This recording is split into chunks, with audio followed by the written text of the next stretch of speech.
What's going on, everybody? The Brock Lesnar of radio shows is back, actually on the air when we feel like it.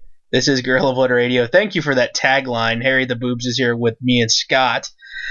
What's up, Scott? How are you doing? I'm not here right now. Please leave a message after the tone. Boop. Or, Harry's, message that takes 12 minutes to get through. Just leave him a message. By that time, he probably calls you back. That is probably true. What's up? What's going on, Boobs? Not a lot, man. Thanks for having me on. Oh, man, dude. Well, I have some breaking news to start off the show. So, for those of you who are actually out there listening to this, this is being taped. Yes, shocker of all shockers, we still tape this stuff on Saturday nights. Breaking news, CM Punk's a two-time loser. In UFC? He just lost again in the UFC in a unanimous decision defeat to Mike Jackson. All three judges unanimously 30-26, which at least means one round he got the shit beat out of him to get an extra point of separation. So, I'm okay with that. yeah. And Go ahead, Boobs. You want to say something, say it. Oh, I said maybe he'll be all in. yeah, you never know what could happen. He is doing it. I'll make sure that I'm all out. Well, he's supposed to be doing an autograph signing that weekend in Chicago. So, just saying. I don't give a shit. Yeah. Well, he did get a win this week. It just wasn't in the cage. It was in the courtroom. Apparently, he and Colt Cabana they were being sued for what was it? Defamation against the doctor rather from WWE. Yeah, Punk and Cabana, they were ruled in favor of them. So the doctor, I guess, doesn't get anything, and I don't know if they're suing him, countersuing him for court fees and all that shit, which I don't know. But again, I guess the backstory of that is on the Colt Cabana, was it Art of Wrestling podcast? He and Punk were kind of talking shit about something that happened with the doctor and how he had like this weird lump on him, and also other times where people were forced to wrestle, or so Kane, at one point in time, I remember hearing something about a story that Kane got sent out to put him through the announce table when he already had signs of a concussion. So he had some beef with WWE, to say the least, more than what we knew of. So CM Punk, fuck him. So, but yeah, no, he's a two-time loser in the UFC, and oh my god, I saw the funniest picture from the weigh-in.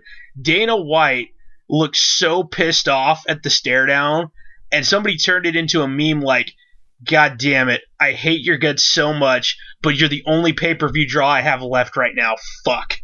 Dana White is not a fan of CM Punk? No, I don't think so, one bit. Why not?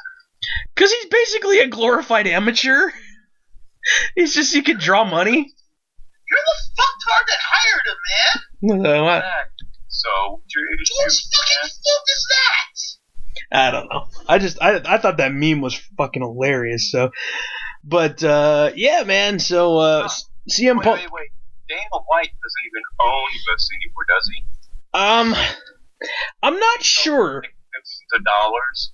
I thought, yeah, there was some sort of sale. I know he's still involved. I don't know if he's just a booker. I say booker like I'm talking wrestling. He's the matchmaker. The matchmaker. God, CM Punk looks so ragged, man. Yeah. But it looks like he finally has abs. That is true. Well, it took him 30 years. I mean, dude, it's funny going and look at some of the pictures from when he was in OVW back in the day, and he tried to bulk up, and he was like 260. Like, dude, he was freaking fat, dude. It was funny. So, oh man. I get him bulking up was the same as, Chris Hero. Oh. Yeah, Chris Hero is still... Dude, I feel bad for that guy. Honestly, I know we've shit on him. I personally have shit on him way too much. I think that I gotta kind of give it a rest. Because the guy can still wrestle like nobody's business. Yes, WWE still hired him, so I can't really say shit about it. Yeah, remember, me and Boobs had a huge argument about this when he got fired. Yeah. And the argument was, do you think it's right that they should tell him to lose weight? I'm like, in a job where everything is down to cosmetics, yes, they have every right to fire you for not doing what you're supposed to do. If you're told to drop weight, you stop looking like a fat schlub, then drop weight and stop looking like a fat schlub. Then WWE hired him back, so the point was moved. I know a bunch of NFL cheerleaders that would hate to have you as their judge, because there's a couple of them. There's another, I heard about a lawsuit, bunch of cheerleaders, on top of other things, one of which was they were made to feel bad because they were a little jiggly and shit, but yeah, there was a lot of other... I like jiggly women, so... Yeah, no, but it was funny. It just happens to be, you mentioned that, and I'm like, oh yeah, that cheerleader case. There's some, like, basically they want them to go out and be whores, and some of them are standing up and saying, no, we're not going to do that. Then we're going to fire you. Well, then we're not going to. Well, then we're going to. I mean, it was a funny. I don't know. I feel bad in that case. They don't. Unfortunately, you're being hired to tantalize men in the crowd when there's other men not beating the crap out of each other for concussion's sake. Yeah, okay? I know there's... You really don't have much to argue with there, lady, because you're not being hired for anything else. Yeah. Yeah, there's... Honestly, they got hired any fucking stripper they want. Oh, yeah. They don't, because they probably don't want their fucking players to get diseases. Yeah, it's funny because there's certain... Part of that, of all things, part of that lawsuit, from what I read, is there's some teams that don't want the cheerleaders fraternizing with the players, and then there's other teams that encourage it. And I'm like, okay, this is weird. And then there's another girl who basically there's another girl filing suit against, I think it was the Dolphins, because she's a Christian and a virgin, and they think that she should slut it up in order to kind of basically be a real woman, I guess. I was like, wait, what? They're gonna... I used to be a cheerleader then. I don't know. Look, it is what it is. She can be what she wants to be. I ain't gonna argue. But let's be honest, a lot of times cheerleaders are just there to be roast beef. For the fans, it's eye candy, and it is a distraction from the game, and for the players, it's roast beef. Yeah, I guess for some people, I guess if that is that is not frowned upon, I guess it's not. God, man, I just all of a sudden my brain went back to one of the running jokes for the longest of time about Melina. Thus the term road beef, okay? You don't think I'm not thinking about this ahead right now, man? Speaking of one of Melina and her exes, Johnny Mundo and Taya Valkyrie got married this past week. So kudos. Good change of subject. Mazel tov to them. Congratulations. I thought that was pretty cool. Yeah, they're officially a thing now, officially married. So good on them. Oh, they're already a thing. Yeah. That makes them more than a thing. Yeah, now they're not living in sin. So, but dude, and it comes right as next week is the start again of Lucha Underground. I'm super fucking excited. Yeah, that took way too long to get back. We need some. I need more like this in my life. Yeah, dude, I cannot wait to see how this goes. And you know what? I know this whole thing is completely different than in past seasons because, I mean, from what I've gathered with the trailer, it's not going to take place in the temple. It's going to take place somewhere else. There's a lot of the side storylines, more luchadors getting involved with that frickin' gauntlet that Cage had majority of last season. This is going to be next round more than Melina did. Yeah. That was your fault. You brought her up. Right back into the gutter. Yeah. You brought her up. Now she's on my mind, and the joke just came out. I couldn't help myself. I don't have much of a filter. It's okay. It's your fault. I'm sorry. It's Johnny Mundo's fault, who actually slipped his hand in that too. Go figure. Yeah. So, we got a chance to see. I know both of y'all have seen the trailer now. Yes, correct. Yes. Boobs. I'm assuming you have. Yeah, I saw that down in New Orleans with you. Oh no, there's more to it. There's another one that they released just in the last month or so that actually shows like a good majority of the characters, including new wrestlers. Like Jack Swagger makes an appearance in that trailer too, which is cool. I guess. And someone we know. Yeah. Makes an appearance now this season. Yeah. You know who else is also going to be in the show? Jesse Goddard's. I did see a little thing for Mr. Spectacular. And that's not like, I thought maybe like, oh, he put it on his own page, that's kind of cool. He's saying, yeah, I'm going to be there, man. No, not really. No, that came from Lucha Underground's page. Yeah, their Instagram posted it just the other day. I was like, wait, what? Yes, Mr. Spectacular is coming to the warehouse. I mean, the temple. Yeah, whatever the hell it's going to be. As long as it doesn't look like, I don't know. I don't want to say Glow, because Glow was ahead of its time for a TV show like that. Just don't be like WrestleLicious. Don't. God help us. Well, it could look like shit, yes, but honestly, with the talent that they have, the storylines they already have set up, and the fact that they have people like King Cuerno and Mil Muertes coming back, yeah, I don't see this being a flop of any type. Dude, seriously. Well, I quit wrestling. Yeah, well, dude, and in all honesty, how many times have we said, if they really wanted to get enough money and the network wasn't giving it to them, or whoever, production companies or whatever, dude, if they crowdfunded, I mean, okay. I just want a Blu-ray of season 1, 2, and 3. Dude, Scott and I have been over the past couple of months. We've been on the online looking at the crowdfunding websites, and you can tell, dude. There's some of these things out there that you can't help but go, okay, that's gonna suck. And then you look at something else going, holy shit, they raised $100,000 in a week, dude. Lucha Underground could raise that kind of money, dude. Lucha Underground could probably raise over $1 million in a month. I agree. I'd be okay with that. And they can put whatever they need to for contracts. They can put whatever they need to for production. And in turn, like you said, give us a Blu-ray box set. Give us T-shirts. Give us fucking hell.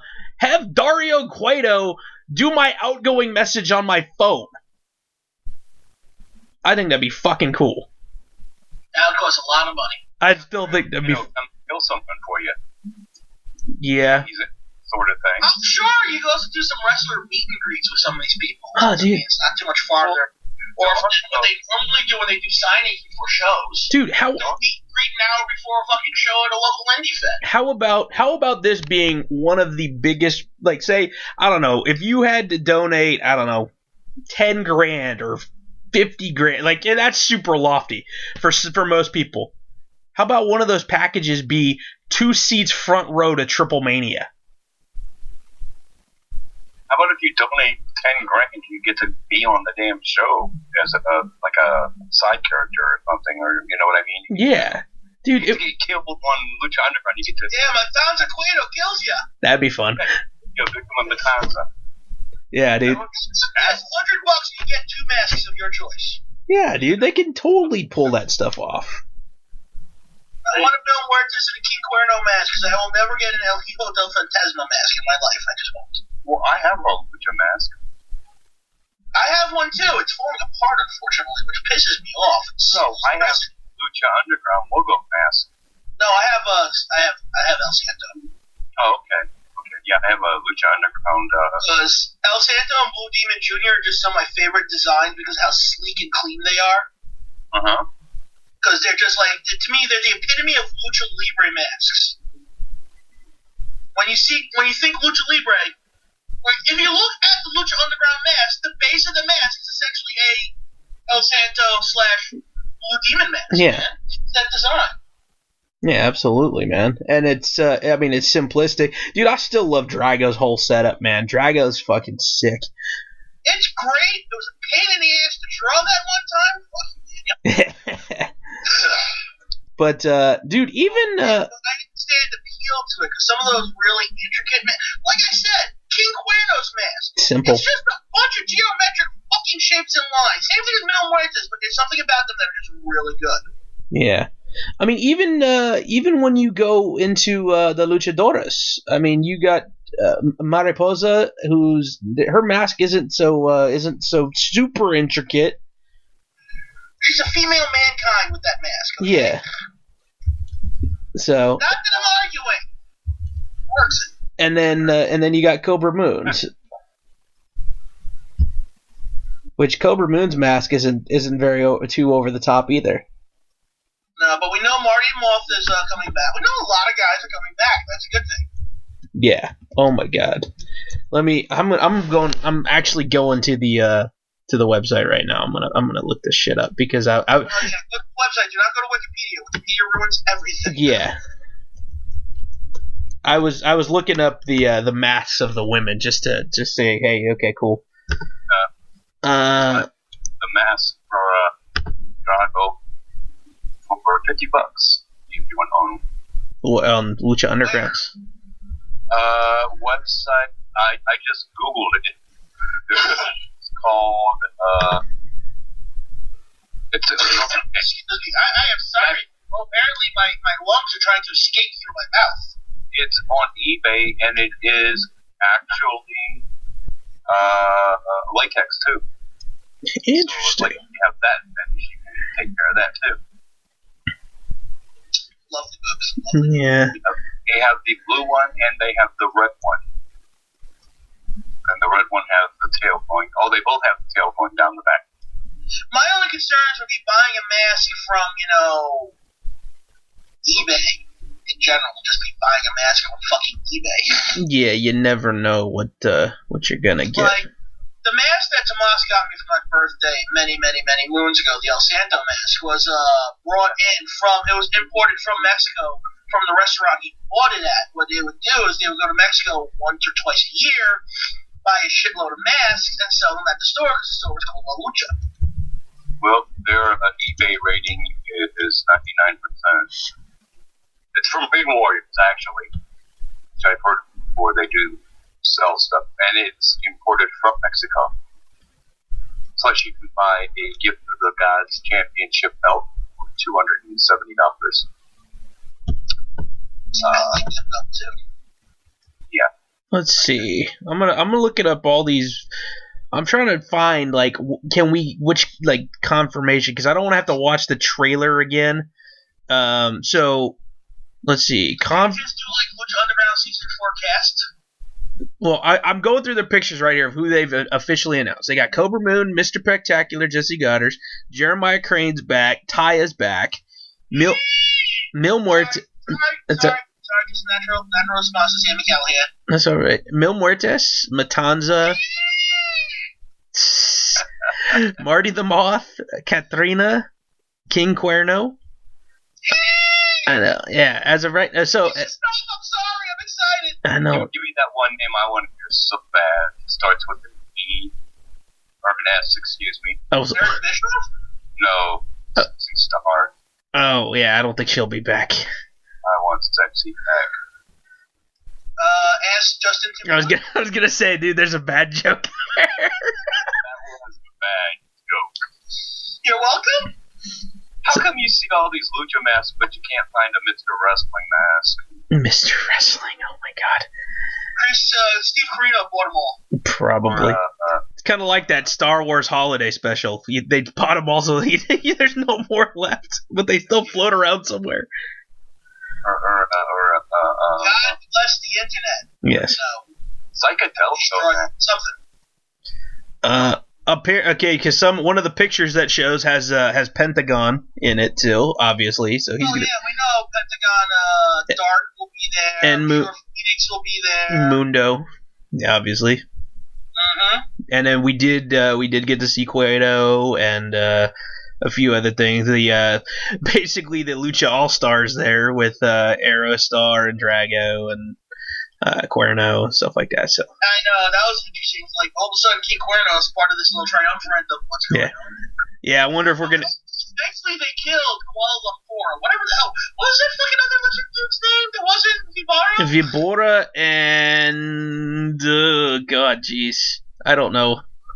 Yeah. The fat dude. The other guy. Yeah, we'll probably get the Rabbit Tribe back again. I could have swore I remember seeing. Previews them in the previews. Yeah, dude, I gotta get me a fucking Lucha Underground hat or something. And it's like, yeah, it's. I want a shirt. I don't know if they come in my size, but I want a shirt. Well, doing the operation now, though, because Dario is dead. Supposedly. Some guy that looked just like Dario in a fucking white beard and wig. That's the piece that took over. Dario is incognito. Yeah. It's like, we can hire a new guy, but fuck, we're just going to put you in a wig. I like it. I'm trying to figure out why they don't have Red Bull at the spot. That would make sense. Yeah, it would, because that's Dario's weapon of choice. The Red Bull. Red Bull. It kills you dead. It'll cave in your skull. I mean, it'll give you things. Yes. Oh, they don't have any more hats. God damn it. That bugs me. How big do the shirts get? That bugs the shit out of me that they don't have that. Dude, they got fucking custom headphones. Like the Bluetooth $175 headphones with the Lucha Underground mask and stuff. That's fucking cool. I'd love to have a shit ton of those stickers to go place them, put them all over hell and back. Let's see. Lucha Underground t-shirt. So I'm just trying to find the most generic Lucha Underground t-shirt. That's just the basic one. Just buy yourself a $40 mystery box. They possibly will have your size, Scott. Why? How big do they go? They go up to 5.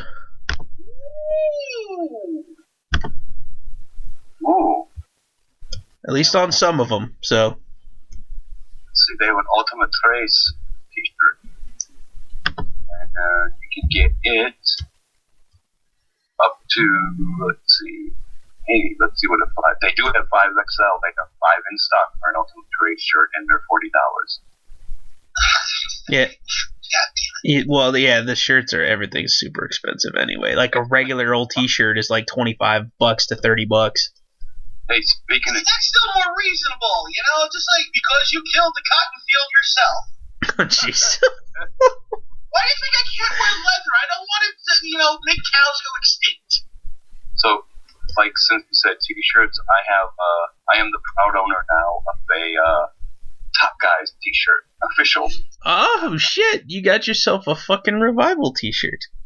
Yes, they had WWE Shop had a 50% off sale, so I went and I got that, and then I have a A-lister Premier SmackDown 2018 T-shirt too. Huh? Interesting. I got it for $30, so the A-lister shirt I'm not gonna wear. I'm gonna frame it. It's probably the only Miz memorabilia I'll ever have, and I'm just gonna put it up because it's the Miz. The Top Guy shirt, and it's like nice and gray.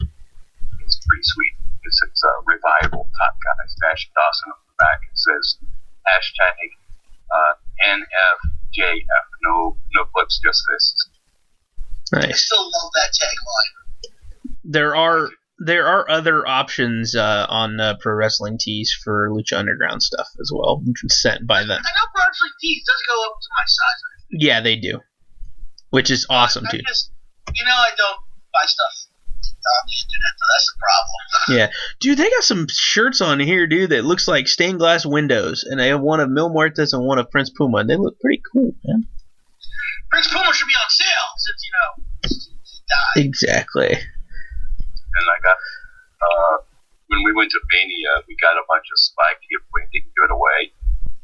And in the box was a flag, and I was curious as to what it was, and when I took it out and opened it, it actually is a Too Sweet flag. Too sweet. You got all this swag, you didn't send me shit?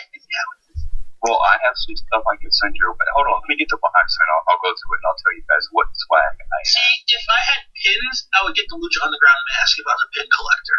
Yeah, dude.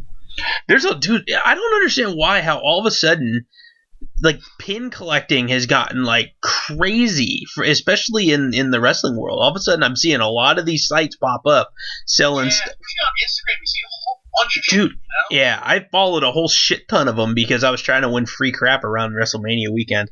So I see them now all, like, more so than before. But, dude, they got a lot of good ones and they're throwbacks and stuff. But I guess for me, I can't help but look at it and go, dude, like, how are you even open, like, for business? You're using things and images that would have been copywritten by WWE, WWF, Titan Sports, whatever the hell you want to call it. How the hell do you get away with that? Like, some random company doing it. So, a Lucha Underground shirt in my size with the Lucha Underground, logo on the back would cost $30.73. That's not bad. So I have a autographed Victoria picture. I have an autographed Chris Masters picture. These are all 8x10. I have an autographed picture it's autographed by the Warlord, and it's of the Powers of Pain. And I have a TNA Impact Wrestling autographed picture of Joey Wright. I'm sorry. Yeah, Victoria one, y'all know that's my all-time favorite female. I love me some Victoria. She's got the women's belt. She's got the classic women's belt strapped over her shoulder. Just beautiful. Yeah, I'm just gonna put this out there. If y'all want to get me something for my birthday, that Aztec Pride shirt and that classic Lucha Underground shirt. That's awesome, dude. The Marty the Moth shirt. I have a 2.25 ounce package of JR's beef jerky that's autographed. I have. Oh, dude, I forgot to tell you this. Oh my God, you just saying that made me think of what happened. I got Virgiled at Mania by ODB. Say what now? Okay, so you know how Virgil's kind of known for, like, trying to autograph something, personalize it, and sell you whatever? Basically, I kind of got suckered into buying a signed thing of ODB's barbecue hot sauce, whatever the hell it is. Because I was sitting there looking at stuff and talking to somebody else, like, right there, like, helping her out. And then she wasn't at the table, and I'm getting ready to walk away. And here she goes walking up, and this, that, and the other thing, and ends up freaking basically talking me into fucking guilting me into buying a thing of barbecue sauce.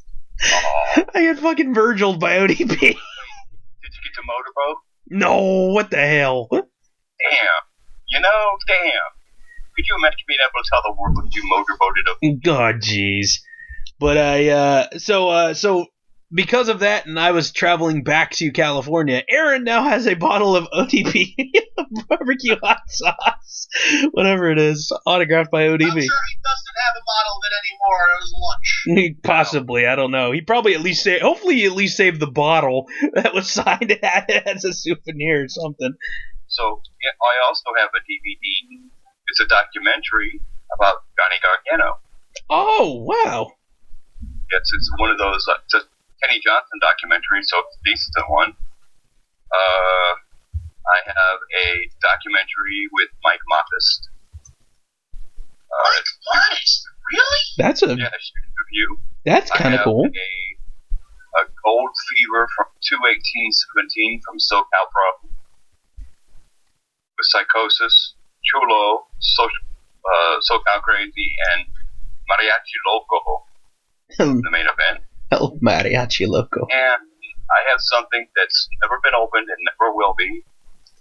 Roddy Piper in Pro Wrestlers vs. Zombies. What? Yes.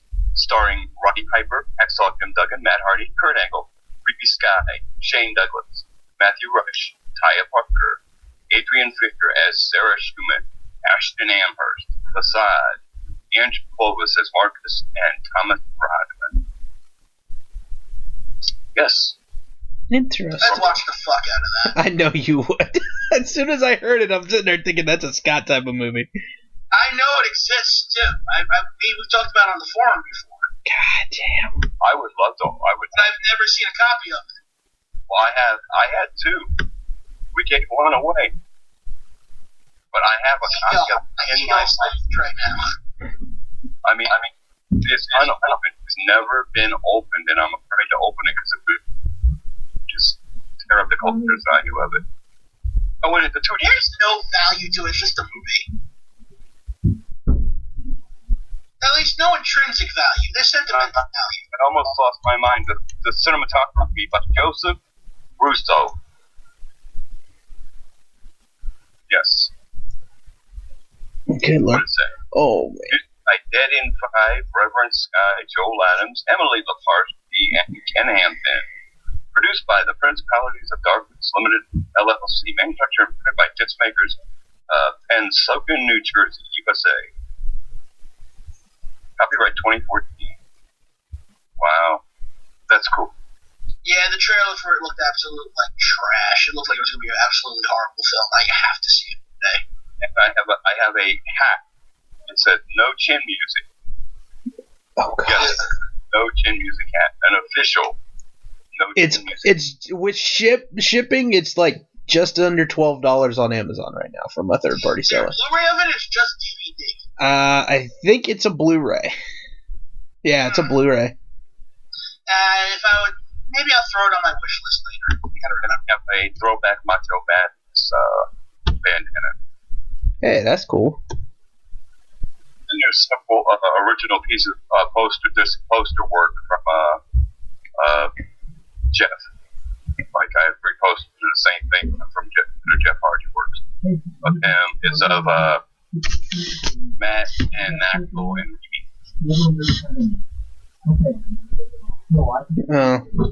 I don't know. I don't know about this film, but I like I said, I'm sure you that's right up your alley, and I think. Oh, it can be absolute trash, though. Remember, I do have some films I regret owning. Yeah, no doubt. All bad movies are good movies. No. What I have is a 2 DVD set, and it's the original cover art and everything. It is schlock. Even the cover, it looks like somebody printed it off on a. It wasn't a very you can get it for $7.75 plus $3.99 shipping for. Was it used? Or no, it's new. Yeah, you can get one. It's $11 new. Not bad. Not bad at all. Tips from Missouri. Not good. Well, yeah, you wouldn't expect it to be good when it's pro wrestlers versus zombies. I mean, what are they going to do? Body slam the zombie? You put the thing in a headlock, it's a corpse. You rip its head off, it's dead. Well, no, technically the brain still works, so the head can still kill you. It'll still bite you. I mean, has no one watched Diary of the Dead? How stupid. Landon's dead. There's a zombie walking around without a head, and all of a sudden it pulls its body forward, and the head flies up and bites the guy in the neck. As much as I love Landon the Dead.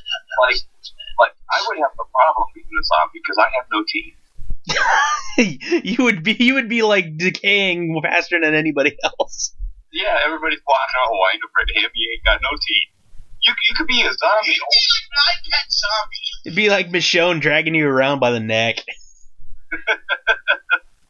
Don't even have to worry about cutting your jaw off. He's a zombie, but don't worry. He can't do anything for you. Don't worry about that. That's the worst he's going to do. There's a really bad joke there somewhere too. Several really bad jokes. That alone. Yeah. Not as bad as Godzilla Monster, baby. Oh my God! Why did you make me watch that? Yeah, because I still haven't watched it. I just posted on the forum saying you've been warned, and that's it. Oh my! Is it not the most horrible? It is. Absolute. Okay. You've ever heard of? Okay, I don't watch. No, it's not because I've seen some dumpster fire. I own a dumpster fire. Okay, I don't a few watch. dumpster fires actually. Yeah, I don't watch kaiju movies, like, really very rarely at all. So watching this, like, the first 10 minutes drove me nuts because every single P was popping in the audio track and it was pissing me off. So that was the first deterrent right there. The green screening and whatever bullshit. Oh my god, it was just. The action figures flying through the buildings. Oh god, Cute. the guy sitting in the cab. My life, and it's your fault. The guy sitting in the cab of a forklift with a green screen behind him to make it look like a cockpit. Oh my god, dude. It's bad, man. The Godzilla looked like a businessman. I am so sorry. I apologize to all you fans of this film. I know it was a fan film, and they took their time and their money and their energies to make it, but they made a piece of shit. Like, it literally... Watch the fan film that's good, watch the Lobo fan film, okay? And then at least, the Lobo paramilitary Christmas special. Yeah. Now, that's a fan film, but it's a very well-made fan film. This one... There's some Godzilla fan films out there that are pretty decent. There's some CGI ones that are done real well. They're not... Like, I've seen them where they take and cut clips out of movies to make one. Those are, Dude, yeah. even some of the scenes where they're like just in whatever it is, like with whatever the commander is and the people working at the computers behind him, it literally looks like, hey, can we get the card key to use the meeting room at the office? I mean, they didn't do anything to make the set look future. It literally just looks like, hey, we just put in a computer or two down on a table in a meeting room, and here's our war room. Yeah, and my favorite character is the minion of the evil space princess or queen or whoever she was. Yeah. That was just atrocious. It was like, okay, they had like a fold-out table set up as the main area of this spaceship. I don't. And then she turns into Queen Ghidorah with boobs. Not me, with boobs. Yeah. With boobs. What the hell? Yeah, it was one of those things where just I watched it as much as I could, and then it was like, okay, I gotta do other things. Like, I would leave the room and go do a load of laundry or something, and then come back and sit here and do some shit on my phone. I'm like, oh my god, when is this is so bad. Like, when is this just gonna be fucking over? I found it on YouTube, and I'm like, oh, cool, let me watch this. Yeah. It was like, So Scott, yeah, you gotta watch it just to share in the torture. No, I'll pass, thank you. It is an hour and a half of hell. I've already experienced enough of those in my life. I really don't need to voluntarily do another one, at least not by myself. Oh man. I ain't suffering through shit like this alone. I need someone to hang out with me and MST3K that shit. Well, here's the fun part. It's funny that you mentioned that. MST3K, I heard, are gonna be going on tour. Rhythraxis will be on tour. Dude. The guys that do MST3K are going on tour. Yeah. It sounds like they're bringing back MST3K. Yeah, it's the MST3K Live 30th Anniversary Tour. And it starts, the first tour date is in October later this year, starting in Portland, Maine, Portland, Maine, Boston, Massachusetts for a couple nights, DC for a couple nights, Connecticut, New York for 2 nights. One's going to be, let's see here. In New York, New York, they're going to be doing one of The Brain and one of Deathstalker. I think that's one of their first ones they ever did. I think that's on like the season, like the first box set that they have. Which somehow I have the first MST3K box set, which at one point looked like it was going for like $200 online. I'm just like, oh, I got this for $4. Well, and I haven't watched it yet. So the one on actually they're doing 2 shows on October the 14th in New York at the PlayStation Theater. One is a matinee at 3 o'clock. That one is The Brain, and then the second one would be Deathstalker at 7 p.m. Ooh, $130.65 for in the pit, which is right off the stage. According to That's not for me. according to what I'm looking at, let's see here. I'm looking at tickets right now, and it looks like best ticket prices at any level are for 2 tickets. It's $140. That's more than I'm willing to pay for people making fun of a movie. Mm-hmm.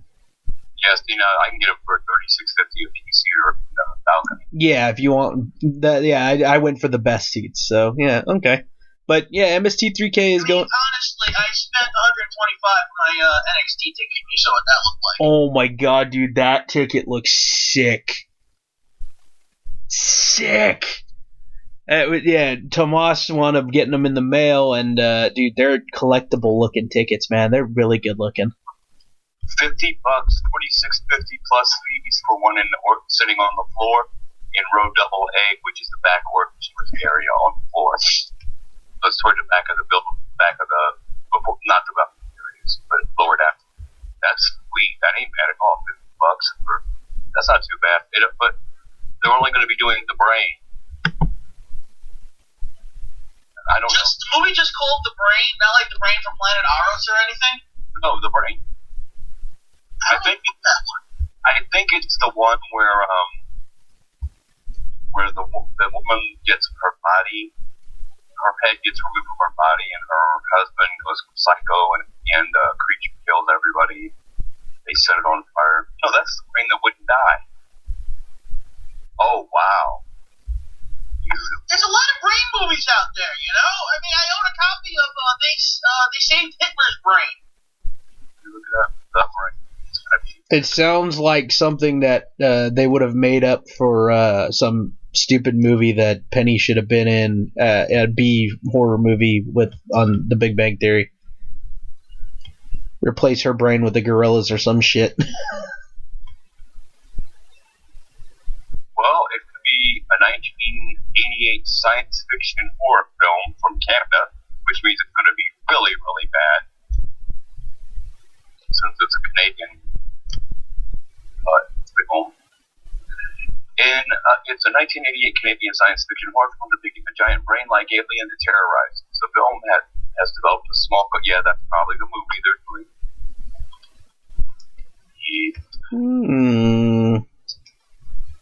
So I just randomly stumbled upon something. Apparently, the Young Bucks have extended an invitation for All In to Don Callis. Which that's kind of neat if that's the case. Maybe if they still, I mean, he's a New Japan guy doing commentary and stuff over there now, but he's also one of the main booker mans for Impact Wrestling. So I can only wonder out loud if the Bucks are good with Don Callis. Is there a possibility that we see more of Cody, we see more of the Bucks, we see more of a possibility with more New Japan guys coming back over to Impact? No. Yeah, that's about like everybody thinking that Jericho is going to Impact since he's invited Impact to come on. The Rock and Rager. Oh yeah, dude. I'm in a news group called Impact Wrestling Fans, and this guy Colby, I call him Colby Cheese. He's an expert. He's an expert, and he's 400% for Jericho is going to be working in Impact Wrestling. And my thing was, since he tweeted out the invite to Impact to come and join the cruise, he's working with Impact Wrestling, and I'm like, no. Impact Wrestling is going to be working with Chris Jericho. It's a completely different thing. Two different things right there. One is they're coming on his cruise. The other is he's actually going to be working for them. And my logic is that Vince McMahon pays Chris Jericho a shit ton of money to do his appearances there when he goes and he does his stuff. Jericho doesn't need the money. He's got a successful music career with Ozzy. Yeah. He's a huge festival star over in Europe, so he doesn't have to worry about money ever. and he just wrestles because, well, he likes to wrestle. Well, And he wouldn't screw that up with McMahon. I don't think he would. well, you would hope not. But we But he's a champ now. yeah, we did. Dominion was just the other day, and yeah, I got the results in front of me. If you guys want to hear them, Sure. I'm probably gonna end up watching it here either tonight or tomorrow. Oh, God, I've seen clips of this film, The Brain. I need to watch this one. It's supposed to be absolutely atrocious, but I need to see it. Okay, so for Dominion, we had Roppongi 3K, which is the former Show and Yo of the Tempura Boys, taking on El Desperado and Yoshinobu Kanemaru. Let's see the result. Don't give a shit. Okay, Kanemaru and Desperado wound up winning. We had David Finlay and Juice Robinson taking on Yoshihachi and Jay White. Don't give a shit. Ugh. Wait, who took the fucking IC title off of Jay White then? I will tell you here in a second. So Robinson and Finlay got the win on that one. We got Toru Yano and Ish You know Torma. what? I wanted to like Finn Finley's kid, but I can't at all. Yeah. Robinson's fine. You know, the former AJ Parker. CJ Parker, yeah. Dude, he's freaking. He went through the whole dojo shit there too. That's just crazy. Good for him. He needed it. Yeah. We got Yano and Ishii against Zack Sabre Jr. and Minoru Suzuki. What an odd pairing that is. So, but that's just weird. Zack But Sabre Jr. is part of Suzuki Group. yeah, I know. But it just seems. Remember from the UK in it. I know. Kevin Kelly for mentioning that every fucking episode. It just seems so weird. But Suzuki-gun gets the win. I can't give a shit about Suzuki Group. Three-way for the Never Open title. We have Hiroki Goto against Elgin against Taichi, some new guy. No, not Taichi. That's the dude that rips his pants off all the fucking time. No, what I'm looking on this picture is the guy Taichi. That's the guy that rips his pants off. Oh, I guess that. No, I don't know. Yes, that's the guy that always rips his fucking pants off and throws in the crowd with a fucking hot chick with him all the time. Oh, I don't know. This says Taichi. I don't know. I don't. That's him. Okay, sure. What you do know they have names, right? Yeah, but I didn't know haven't seen this guy before. I don't recall seeing this guy. You sure? He's usually blonde, tall, rips his pants off, and then, Don Callis like, this is your favorite part, Kevin Kelly. Oh, gosh. Every fucking match, he's the one that hits the guy with the hammer every fucking time from Suzuki-gun. Uses the bell ring hammer all the time. Maybe. I honestly don't remember. I don't watch it as often as most people, so. I haven't watched this since February, and I know the fuck Taichi is. I don't know. It sucks. Let's see. We got the IWGP Tag Team titles. It's Evil and Sonata taking on the defending against the Bucks. We got new Tag Team champions, the Young Bucks. Shocker. Huh? Who'd they beat? Evil and Sonata. Okay. So the Bucks moved up fucking weight class. Body weight, I guess? Yeah. They're no longer light heavyweights, they're now heavyweights? Yeah, basically. Yeah, they're not light junior heavyweights or whatever it was called. We got a six-man tag special match with the Ace, Jushin Thunder Liger, and Rey Mysterio taking on basically the Bullet Club. You got Cody, you got Hangman Page, and you got the villain Marty Scurll. I didn't hear that. I was distracted by something on my computer. What did you just say? Six-man tag. Special six-man tag. You got Tanahashi, the Ace, Jushin Thunder Liger, Okay. Rey Mysterio on one team. That's fun. And then the Bullet Club, you got Cody, Hangman Page, and the villain Marty Scurll. See, at least they brought Hangman Page and not the other fucking juggly belly dude, that really sucks. Yeah. And apparently Bullet Club is fine because they two-sweeted their way to victory. But it looks like the Young Bucks are out of the club? I don't know. I'm not sure. The Bullet Club might be fine if you don't need the Young Bucks anymore because it looks like he's out, according to some photos I've seen. Maybe. Like I said, I don't watch it nearly enough. To me, it's like there's certain things where I like watching it when I can, but it's not priority number. Hell, dude, sometimes watching SmackDown isn't a priority during the week until Friday. Or 205 or did they play? I'm so confused, man. Because dear God, they just tried to kill that fucking dude from that little bastard. Are you on the CBSSports.com page? No, I'm on a Bleacher Report. I almost said Bullet Report. Oh. No, because it's actually CBSSports.com apparently has a whole thing for pro wrestling. WWE it's under, but apparently it's also doing New Japan. They have this. There's a clip of God, what is that guy's name? Takahashi getting dropped on his beam by Will Ospreay. Oh yeah, that's what I was getting to next. The junior heavyweight title match. Oh, he got dropped on his beam really bad. Yeah. Like, there's high up on the shoulders, and then there's falling on your fucking head. Yeah. And somehow Takahashi wound up winning that match and is now the junior heavyweight champion.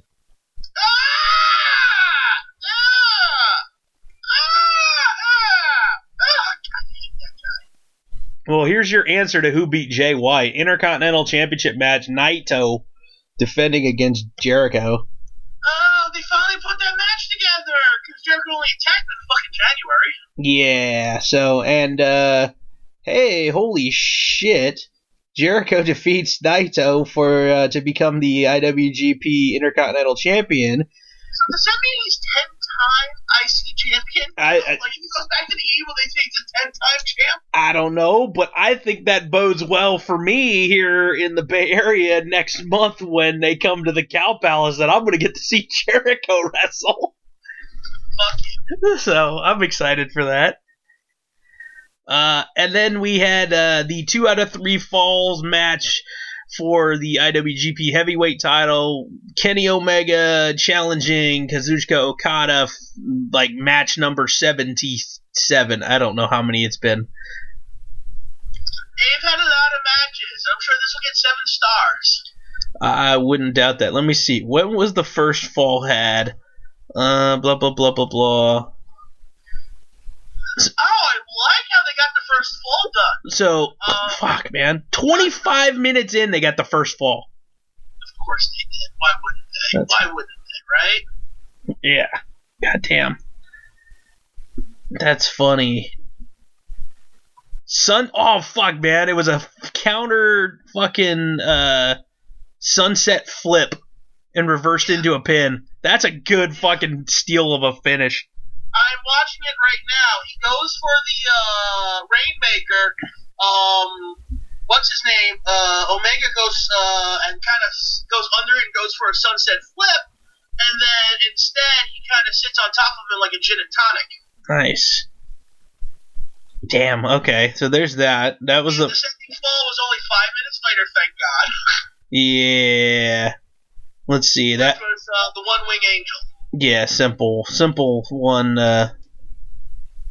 V-trigger, double underhook, pile driver, and then the One Wing Angel to get it. That's at the 50-minute mark.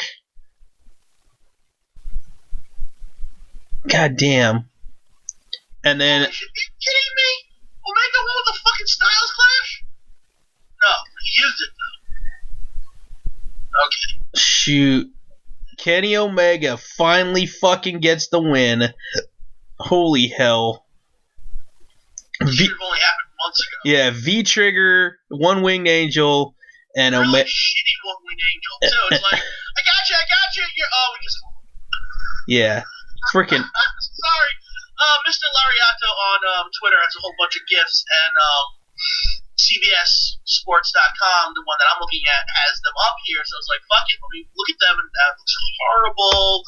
And apparently they must have done one more to make it look better, because, you can't end it on that shitty looking One Wing Angel. Oh, God. I am really tired of seeing One Wing Angels. That is Snapdragon. I fucking hate Snapdragon. I'm going to look that one up because I kind of want to see those. Yeah, I'm going to end up watching it anyway, but... Oh, yeah, I'll probably watch this at least, even though I haven't watched New Japan in several fucking months. I'll probably watch this show because I am actually interested in the Naito Jericho match, especially. And I guess Kenny Omega winning the title and the post-match with the Young Bucks and, what's his name, Kota Ibushi coming out to celebrate with their whatever. So that's why I'm confused, because isn't Kenny Omega out of the Bullet Club? I can't tell anymore. Last fucking show I went to, the Young Bucks were on the Bullet Club. Yeah. I went to Ring of Honor last week. Yeah, how was that, dude? What was run that down for us? I was gonna say I was gonna find that, but okay, let me find the results for it first. ROH TV taping June. Spoilers upcoming. 2nd, 2018. We normally don't do this, but spoilers upcoming because Scott was actually at the show. Yeah, I won't tell you the results. Oh, I don't care. Well, no, I'll tell for the people who watch. I won't tell the results. I'll just. All right. So there's a series. No, don't allow. Fuck you, 411 Mania. Okay, so Dalton Castle comes out, cuts a promo. Apparently, he was supposed to work the show, but he didn't because we expected a completely different match at the end of the show, but we didn't get it, so whatever. Don't matter. Kenny King wrestled Jonathan Gresham, who I just like, hey, look, it's Kenny King's mini-me. I spent most of the match making fun of Kenny King. That's funny. I felt good about it. Okay. Apparently there was a Urban Wrestling Federation was taped at the Hammerside Ballroom too because a guy named Facade wrestled, who everyone called Ninja for some reason. He wrestled Josh Woods. He was kicking Josh Woods' ass for most of the match. Okay, this is the only one I'm going to give away because this match was absolutely horrible. None of you are going to give a shit. Trust me, you're not. He was kicking Josh Woods' ass. We were all behind him. Josh Woods throws like 3 shitty knees and a fucking finisher, and it was absolute trash. The man is called The Goods. I want to return the goods so bad. Yeah.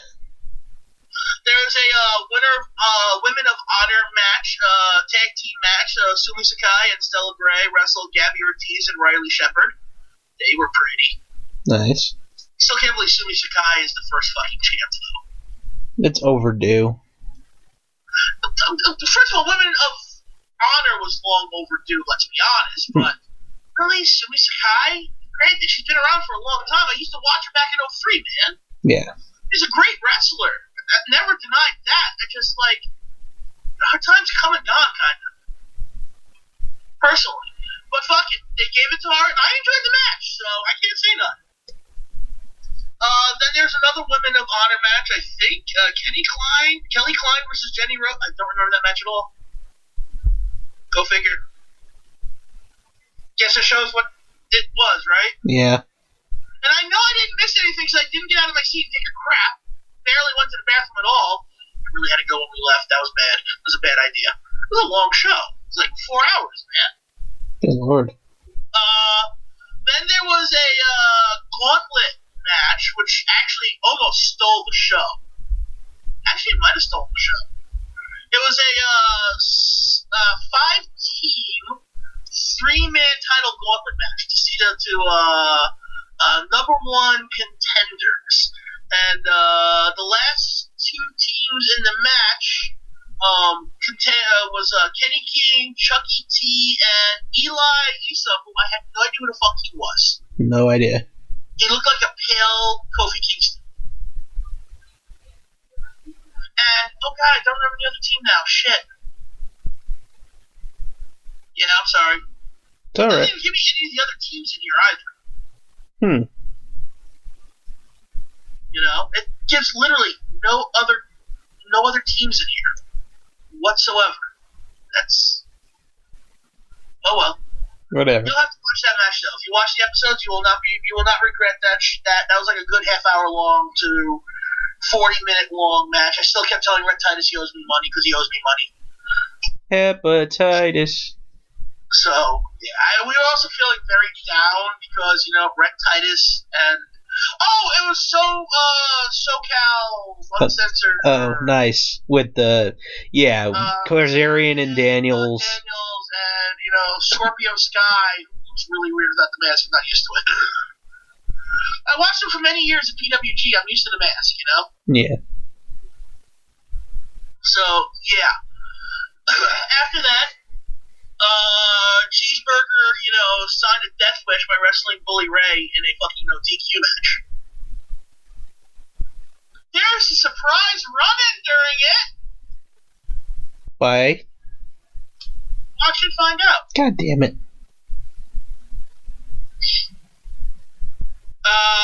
During intermission or post-intermission,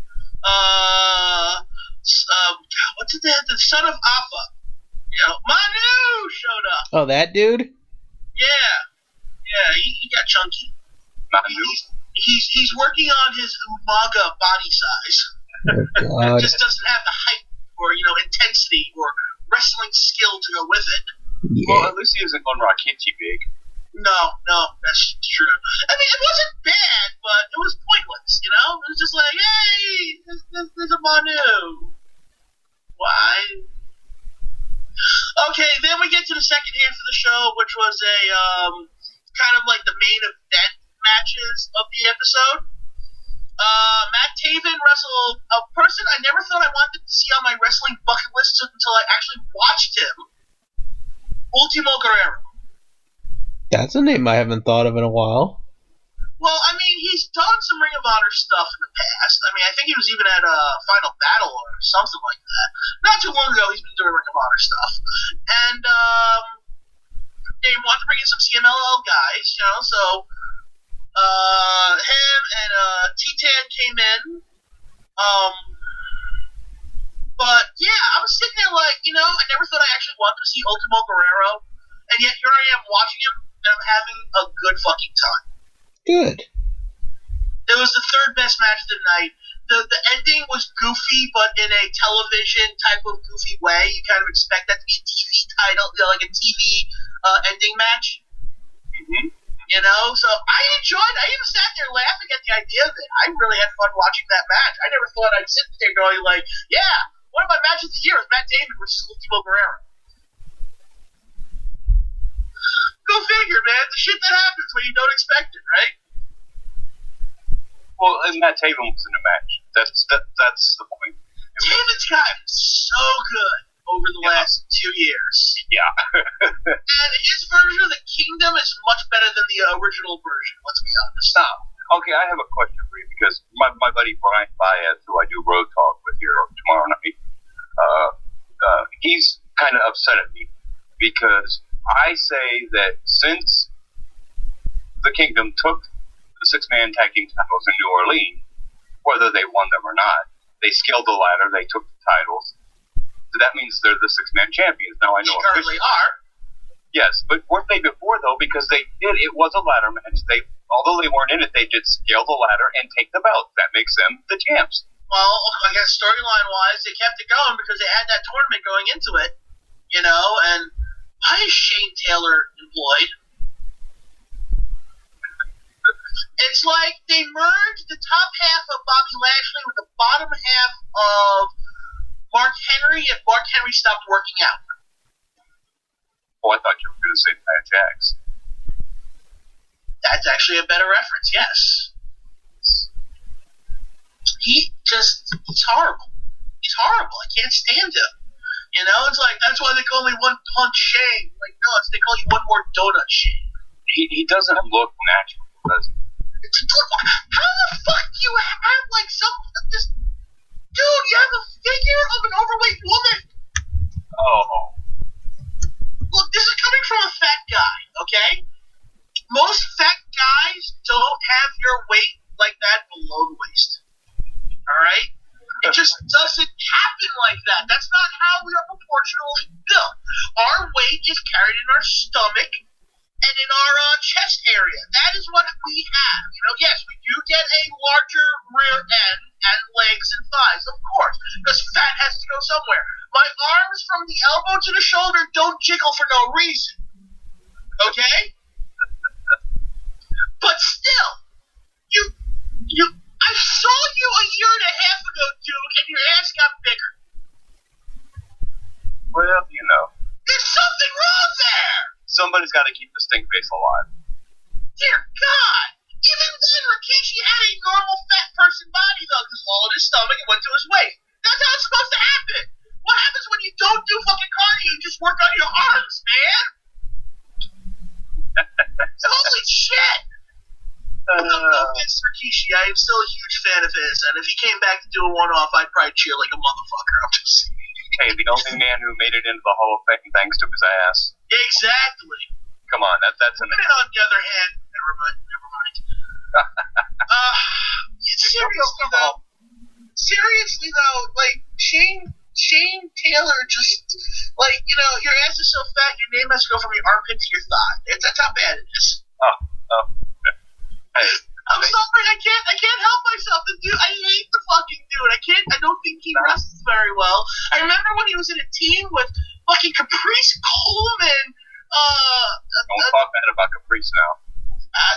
What do you mean? Pro wrestling dress shoes? Fuck that dude. Oh, Caprice Coleman? Let me tell you. Just look at the difference. When Caprice Coleman first came to ROH, he was teaming with Cedric Alexander. Mm-hmm. Compare careers. Okay. Yeah, exactly. Fuck Caprice Coleman. God, what a lump of depression that is. But then again, he was a team with Kenny King and Red Titus. You know, they make me sad. They make me so sad. Why? Because just like they haven't,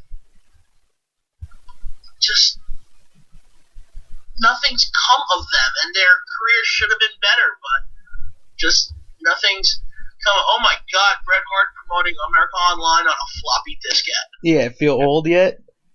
And if you look at I'm like 36 in 4 weeks. dude, I spelled old 5 years ago. Dude, it's funny. If you look at that picture, you look at the kid in the background, doesn't it look like a young, chubby Austin St. John from Power Rangers? The Red Ranger? Oh. Anywho, Boobs, Daniel was trying to make you feel bad because Yokozuna was inducted into the Hall of Fame in 2012, and I'm sure he got it on his ass too. I wondered if Yuko had been in there because, I mean, he deserves it. Okay, back to the show. Cody comes out and, makes it seem like All Get 2 will be happening at the Hammerstein Ballroom, and then he's like, I'm just fucking here. And the crowd hated him for it. Yeah. And there was literally guys that didn't even know each other randomly high-fiving each other in the balcony. And it was hilarious. I'm sitting there with Tomas, I'm like, if this shit happens, it's going to be great. But watch, it ain't going to happen. If this shit happens, it's going to be great. But watch, it ain't going to happen. Oh my God, it could happen. Oh, shit, I knew it wasn't going to happen, you fuck. So what culture did the plate of people, the trolling incident? Guess who's that culture of the trolling incident? Graham GSM Matthews. Who? Graham Matthews was there. GSM was there. Who? Graham GSM Matthews from the old W247.net. Did you guys give a shit about back then? Oh no, nobody does. I think I tried to meet Graham 4 years ago. He was literally a section away. He wouldn't respond to me anymore. Fuck that shit. Yeah, he wants to work at WWE. Okay, that doesn't mean you can't meet someone at SummerSlam. Oh, that's true. Yeah, you can at least, talk to people who were there before you were anybody. Like, fuck, man. And that would be like... fuck that shit, it don't matter. Anyway, Cody wrestled Titan, or Titan. It was kind of a lackluster match for me, because the people in my section started yelling, back scratcher! Back scratcher! And this one loud dude from Australia behind me sounded like he was 47 feet tall when he yelled, to the point where I just grabbed my fucking head and looked down. His friend said, "You're pissing him off, stop." Why were they going back to Reggie? Because New York fans are fucking tards. Plain and simple, they're fucktards. Well, it's ROH, damn it. It's the most entertaining professional wrestling there. They saw Titan and they didn't give a shit. Like, once Cody blew our wad on that thing, everyone, oh my god, goddamn, yeah, all in. Oh, no all in. Fuck you. And then they just didn't give a shit after that. They literally blew their wad. Cody did did what he's supposed to do. He played the heel. And that's what I loved about it. Personally, I thought it was great. I thought it was fantastic. But the problem is, the crowd popped so hard for it, they were wore out. So the next match, so during his match, they had to find something to actually enjoy about it because the match itself wasn't very good. Okay. You know? Mm-hmm. And then it took a lot of effort between Jay Lethal and Chuck Taylor, who put on a really good match. And I'm not even a Chucky D fan, and I have to admit, they put on a really good match. You're talking Jay Lethal, though. I mean, he has Jay Lethal. Chuck Taylor. At least he left his grenades at home. You know, Chuck Taylor's not one of my favorite guys, but those two guys put on a hell of a match, and the crowd didn't respond enough for it because we blew our load thinking we'd get all in too. And he made, Cody trolled everybody, and he got, hey, maybe you never know what's going to happen down the road. Maybe next year all it will everyone be. like that just killed the fucking vibe of the show. You have to time these things better, man. When you have 3 matches left on the fucking card, you can't be pulling shit like that. Something you could have pulled at the end of the night and let you guys leave all psyched up and stuff. Exactly, which they did do afterwards, but I'll get back to that. So, the Hung Bucks wrestled the ROH Tag Team Champions and Punishment Martinez in a 6-man tag match to end the show. Great fucking match. The Hung Bucks are the Young Bucks and Hangman Page, who's one of my favorite indie guys right now. Hangman Page is just like this guy I really like watching, Yep. How good is Punishment Live, man? Oh, God, he was horrible. He was bad? Think about it, he was absolute shit. Was he? He was one of the worst fucking guys on the show. That's on the same show, the guy like fucking Shane Taylor and fucking Josh Woods. Wow, because he was awesome in New Orleans, dude.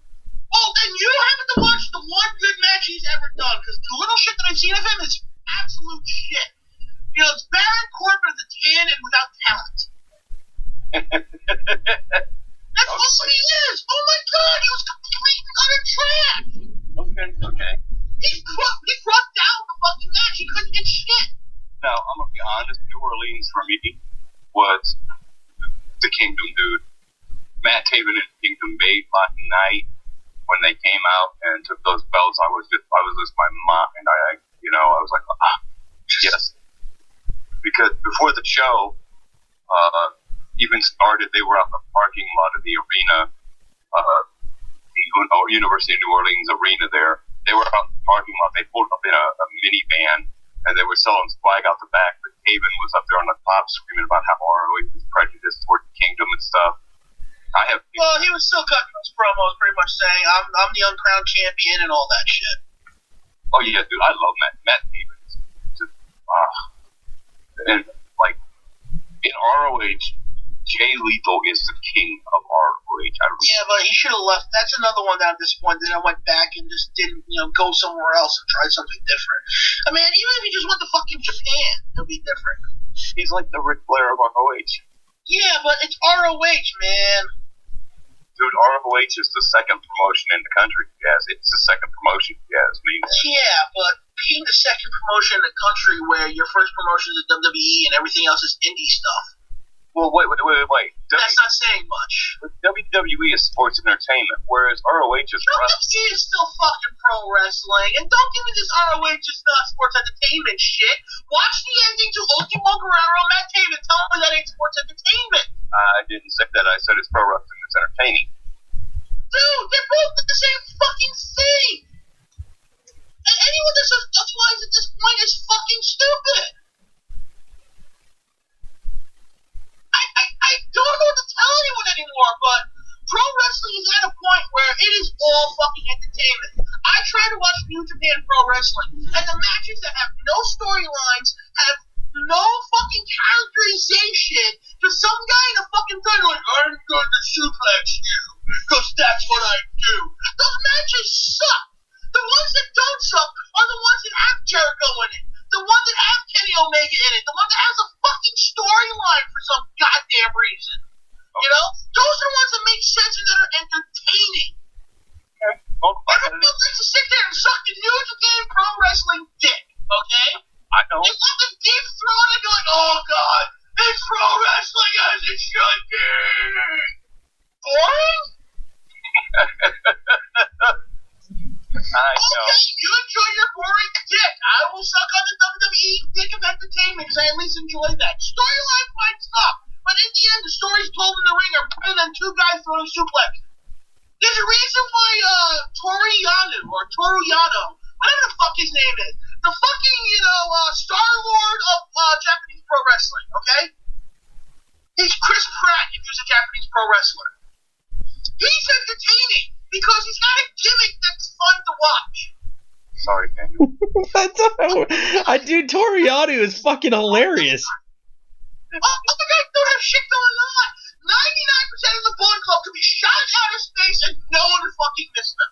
No, I agree with you on that. So, do you guys keep up with Championship Wrestling in Hollywood at all? No. Why not? He doesn't have time to watch fucking SmackDown, he said. Yeah, there's times I watch I don't watch SmackDown sometimes till like Thursday or Friday. SmackDown's getting good again.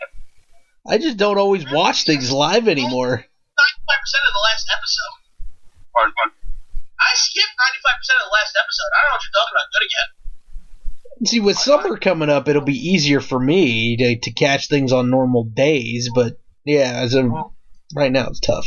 I have I came up with my own WrestleMania 35 card. Okay, my dream card 35. And they got something in place that really set it put me in that special place, you know what I'm saying? Because I want the B team to be tag team champions so bad. One, because Curtis Axel and Bo Dallas have been through so much crap with The Miz. They deserve something as a payoff. Yes, they've been through so much crap, like getting over, becoming fan favorites, getting the rub from The Miz, actually being competent wrestlers for once. Yeah, they took so much shit from The Miz, man. Yeah, they did. They did. So. And all of it was good. Huh? All of it was good. It was, yeah, it was. But they should get some kind of payoff, right? So now they have a shot at Matt Hardy and Bray Wyatt, who I forgot that they were tag team champions. I literally forgot. I never want to see them again. And that's why I'm hoping that come next weekend, or come the pay-per-view, that the B team wins the belt, because I want the Revival versus the B team at Mania.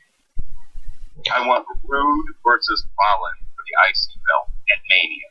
I want Rousey versus Neidhart for the women's title at Mania. And I want Strowman, and I don't give a damn what anyone else says, and Lesnar, because I don't want to see Reigns in another main event at Mania. I agree. I think all of us can agree. Now that you said it, it's going to happen. You jinx us all, Boobs. Yeah. And I want the Usos versus the Bar, because I think those will put on a great match, and it'll be... They already did put on a great match at Night of Champions. Yeah, but I want to see them... Or whatever that fucking episode where I think Survivor Series then it was? I don't know. Survivor Series. Because I think there's something for the Usos to win the tag team titles at Mania. I want Big E versus the United States Heavyweight Champion Rusev Day. Yes, I want Charlotte Asuka too, and I want Daniel Bryan versus The Miz, and Bryan gets there by winning the fucking Royal Rumble finally. And then, of course, in the main event, screw all the title matches, but the main event, John Cena and The Undertaker, the final farewell match. Both men are retiring after this match. It's done. It's over. They're done. Because Taker will make Cena have a good match, and we kind of got screwed in that match, so I think that would be the logical conclusion to both men's in-ring careers. I think you might have that a little backwards, where Taker will make Cena have a good match.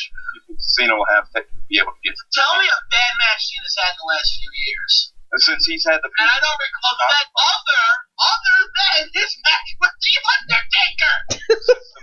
since he had that series with The Miz and AJ Styles, none. He has had some great matches. He's actually been John the prototype from when he first started. He actually got in there and he's showing us he knows how to freaking actually do a move. Here's the thing, though. They act like John Cena can't wrestle. John Cena's been wrestling for the last 4 or 5 years, some great fucking matches. His storylines are still shit. The booking sucks. That's not his fault 90% of the time. I still think he calls some shots. Let's be honest. He's John Cena. He's got to keep his spot. Let's put it this way. The John Cena sucks chant, or the you suck chant for Kurt Angle, that's like an homage now. As much as people want to... I still honestly think guys just go with the whole John Cena sucks because they actually don't like him. Dude, there's some people. There's still people that go around saying John Cena can't wrestle. Yeah, no, there are some people legitimately like that. But no, for me now, dude, I've said it before. I don't always openly cheer for John Cena because I'm not like a 10-year-old kid. Do I think John Cena is going to go down as one of the best wrestlers of all time? Yes. Hell yes. I'd respect the fucking hell out of that man. And I like the fact that I think even Cena's put the squash on him getting a 17th world title. It's like I tied Ric Flair. I don't need to surpass his record to be a great legend. And he's going to go down, honest to God, he's going to go down as genuinely one of the best, like, I guess the best word for it, humanitarian of the company. This guy does more Make-A-Wish visits than anybody else on planet Earth. Yeah, but honestly, I don't think if he went heel, that would have changed that much. I don't think so either. People still want... Hey, look, there's plenty of people that want to beat the bad guys. Dude, The Miz gets a decent amount, too. Well, The Miz is also just legend. Dude. The Miz is awesome. Yeah, that's for sure. He is legit and awesome. Yes, he is. Oh, I got breaking news. I struggles in the ring sometimes, but fuck it, I still love watching his matches. I got more breaking news, guys. Party from a few weeks ago to open up SmackDown was fucking fantastic. So I got some more breaking news courtesy of WWE's Facebook page. Literally within the last hour, Ronda Rousey will now be in the as the first woman in the UFC Hall of Fame, and that will be happening on Thursday, July the 5th. Okay. So Ronda Rousey going into the UFC Hall of Fame. And she'll probably go there with the fucking title over her shoulder. Which would be kind of fun to see. She better, if she wins that title, she better go to that thing with the title on her shoulder. I don't think she should win the title, but... Oh, no, I don't think she should either. But if she does, she better wear that fucking... Yeah. I really think they should do something where she doesn't get it, Natty ends up winning the title, and then it's Rousey versus Natalia, because you can flip... Because... If you think about it, the four horsewomen of UFC that work for WWE. Yes. And they could reunite them and have Rousey turn and go heel on Natalia. And send Natalia off with, because Natalia Neidhart deserves another run as champ. Yeah. She deserves that. She's that damn good, and she's training most of those damn women. It's one of those things where I think that would be the money match, Natalia versus Ronda for the belt. What just random thought popped into my head. If all I know this is like literally within a couple, like literally less than a month away. If this UFC Hall of Fame thing was further down the line, her going with the title on her shoulder, giving her speech and pulling a Medusa to turn heel on the WWE, be like, fuck this belt. Dude, that would be... Dude, ESPN would pick that shit up, dude. That would be blowing up everywhere. I think the first WWE title we see on the UFC ring is going to be Brock Lesnar. Probably. I think he's walking into UFC with that belt. Which is sad considering the fact that, like, the guy fucking doesn't defend the title at all. It's insane, dude. Okay. He's got a contract. And I'm going to be honest, Daniel, you're a teacher. If school board came to you and said, we'll give you $1 million a year and you only got to work 5 days out of the year, would you take that deal? Yeah, I know. I know what you're getting at. It infuriates me as a fan to not see the belt defended. And then WWE touting that he's on his way to becoming one of the longest reigning champions and blah, blah, blah, blah, blah. And I'm sitting there going, dude, seriously? The guy hasn't defended the title for shit. And they keep, like, poking fun at, like, the whole CM Punk's title reign is going to get knocked off. And I'm sitting there going, dude, one, I think it's a different belt, so it shouldn't matter anyway. It shouldn't knock off a title reign when it's a different belt officially, correct? Here's the point. I have this argument on Facebook with people in the group. Is Brock Lesnar's belt a world title? It is the Universal title. So it's not a world's title, nor is it the WWE title. It doesn't carry any lineage with it. Somebody argued with me that Brock Lesnar is a world champion. No, he's not. He's a Universal champion. That's a different belt altogether. That's like saying Carlos Colon was a world champion when he held the Universal Championship over in Puerto Rico. Look, let's be honest. Brock Lesnar's not here because he's defending the title against the Skrulls. Oh my God. They probably came to steal these, what's that, honey bunches of oat syrup or whatever the hell that was. I have no idea. Oh, hey, did you guys see that coming up this week, Undercover Boss is, they've been doing celebrity versions, and Stephanie McMahon is going to be going undercover? Oh, come on. You could see those breasts coming a mile away. Oh, my God, dude. They put, like, a blonde wig on her and glasses, and it's like, how the hell do you not recognize that goddamn chin? The voice. No, the boob. Her tits. Come on. This is magically expanding, but you put water on her breasts and they expand. Well, it's funny. Watching the little teaser video that just came up in my feed, they're showing her at the Performance Center in front of, like, a bunch of new recruits, and I'm sitting there thinking, that's probably the worst audience to put her in front of, because most of the people that go to the Performance Center that are indie wrestlers getting a tryout probably still watch wrestling and know what she looks like. I can understand if nobody's met Stephanie McMahon in person and you send her to, like, the New York offices, where most people who work in an office may not necessarily be a wrestling fan, they just work there. Right. That makes more sense, but when they show the Performance Center, I'm like, really? Like, you would think... That's why I don't have television anymore. That's so bad. Oh, my God. Performance Center and NXT is heating up big time. Dude, that fucking promo battle between the Velveteen Dream and Ricochet. Oh, Jesus. Jeez Louise, that was fucking great. On top of that whole, the ending sequence of Velveteen saying, whatever you can do, I can do better, and then Ricochet going up and over the top rope, flipping and landing on his feet and says, prove it. Not just on his feet, right in front of him. Yeah, holy fuck, dude. Just the look on Velveteen's face was priceless. Now, if I'm the booker, dude, Velveteen goes over. I don't care. I don't care how good Ricochet is. Velveteen is the heel. He can cheat. He can do whatever he wants, but he's got to go over. Yeah, I got no problem with that. Ricochet do that, Velveteen, like, you're uppercutting. Oh, what if? Okay, what if? Here's the fantasy booking, because that's next week. Here we got one more week. I don't want to go look up the card and have some bullshit happen like we had last time. We had a takeover where they fucking put too much up before the fucking Wednesday night show.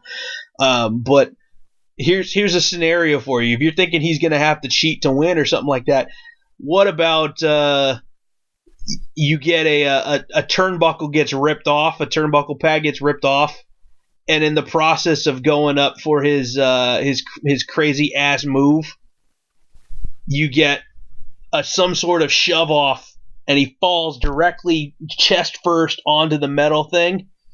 Then Velveteen grabs him up, puts him in that fireman carry position, does that rolling DVD, and then gets that pin after the big old elbow drop or whatever the hell that he does too. So I don't know. I just throw that out there. Yeah, I'm with you. I think Velveteen should win. As much as I like Ricochet, I think Velveteen could use that rub, man. That'd make it huge. Yeah, because Velveteen is all that and a bag of fucking shit. Yeah. Plus, I love Velveteen. Plus, this week too, we got our first glimpse at Lio Rush going to 205 Live. Yeah, you lost your shit when you saw that. I was like, "Are you what?" Like, apparently he's gotten his shit together, and they just don't want him in Florida. Like, maybe that's what it is. I don't know. Like, maybe they just don't want to have him down there because I don't know, dude. That was weird. Like, all of a sudden they show a promo video on 205 Live for him. What? Yeah, but you can look at that two ways. I mean, he's on the main roster. He is. However, NXT is it's NXT. It's bigger than 205. NXT is fucking crowded, though, dude. It is crowded. And right now, dude, the Aleister Black, the feud he's got going. Oh, fucking A, man. Freak accident, man. Lars Sullivan. Lars Sullivan's just the shit. He's. Be honest. Oh yeah, dude. Lars is, Gorilla Monsoon reincarnated. Like I said, the son of Gorilla Monsoon and George the Animal Steel. Dude, yeah. And, dude, they're actually NXT's on. Remember, I've been wanting to watch this guy debut since I saw him in a photo. Yeah. A photo with Braun Strowman, dude. Mm-hmm. Did you ever see that video of him? He's got a full-on, like, bench press weight. I can't remember how much weight was on it. He was literally on the ground, on his back, holding the weight up with one hand, and then got up to his feet. Yes, I do remember that. Oh my god, dude, that's scary strong. He was able, not just strong, being able to control that much weight with one arm and stand up. Crazy. If Lars beats Aleister, does Aleister show up on the main roster? Yes. I hope so. Yeah. One thing that I'm pissed off about with WWE right now is, where is my sanity? Yeah, sanity. Honestly, I think they're debuting in the tag match. That would be fun. You're going to do it running in the tag match. Sanity, damn it. That'd be great. My sanity. I want Eric Young to finally get the nod and be able to be on one of the main brands, the main shows. And there's nothing about sanity that is not great. Well, we haven't seen AOP in a few weeks either. Yeah, what happened to them? Exactly. Where are they at? Yeah, we got nothing for you. Creative says that, man. But, shit. NXT. That worked out so well for him. Yeah. Well, NXT and WWE are on the road in England right now. They're at that Download Festival. They're actually doing the first round matches for the tournament, the UK tournament, right now at that festival. And how does Gulak in that tournament, damn it? Or not Gulak, but yeah, Gulak's in it. Yeah, Gulak. Yeah. You don't have to be from the UK to be in that tournament. There are a couple of guys in that tournament. One guy's from New Zealand, but he wrestles out there in the UK. So the payoff is going to be a UK title match at what, SummerSlam? No. So this first round of the tournament is taking place at the Download Festival. They're taping next week, and then the following week it'll air. It's a 2-day thing. So from the semifinals and the finals, King of the Ring style, one night. So you will declare a winner on night 1, and then night 2, the main event is the winner of the tournament against Pete Dunne for the UK title. And then there's other NXT matches on that card as well. So there's rumor going around that Adam Cole is going to defend the North American title on that belt on that card. Plus the NXT tag team titles will be there. Shayna Baszler is going to be out there defending the women's title against somebody. So they have bracketology online on the network, so you can see who's in it. There's a few repeats from last year. Tyson T-Bone and Jordan Devlin, a couple others. Because dude with half an ear. Yeah, Joseph Connors.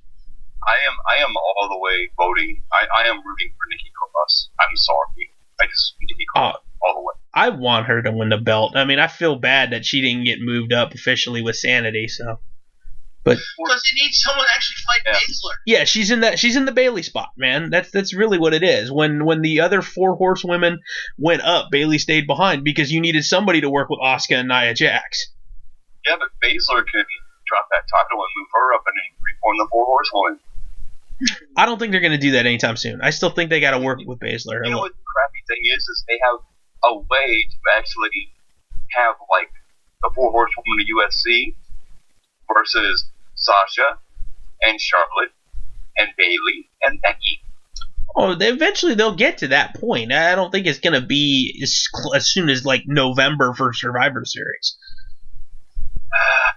I think they're going to hold off on that until at least Mania, if not some Survivor Series of next year.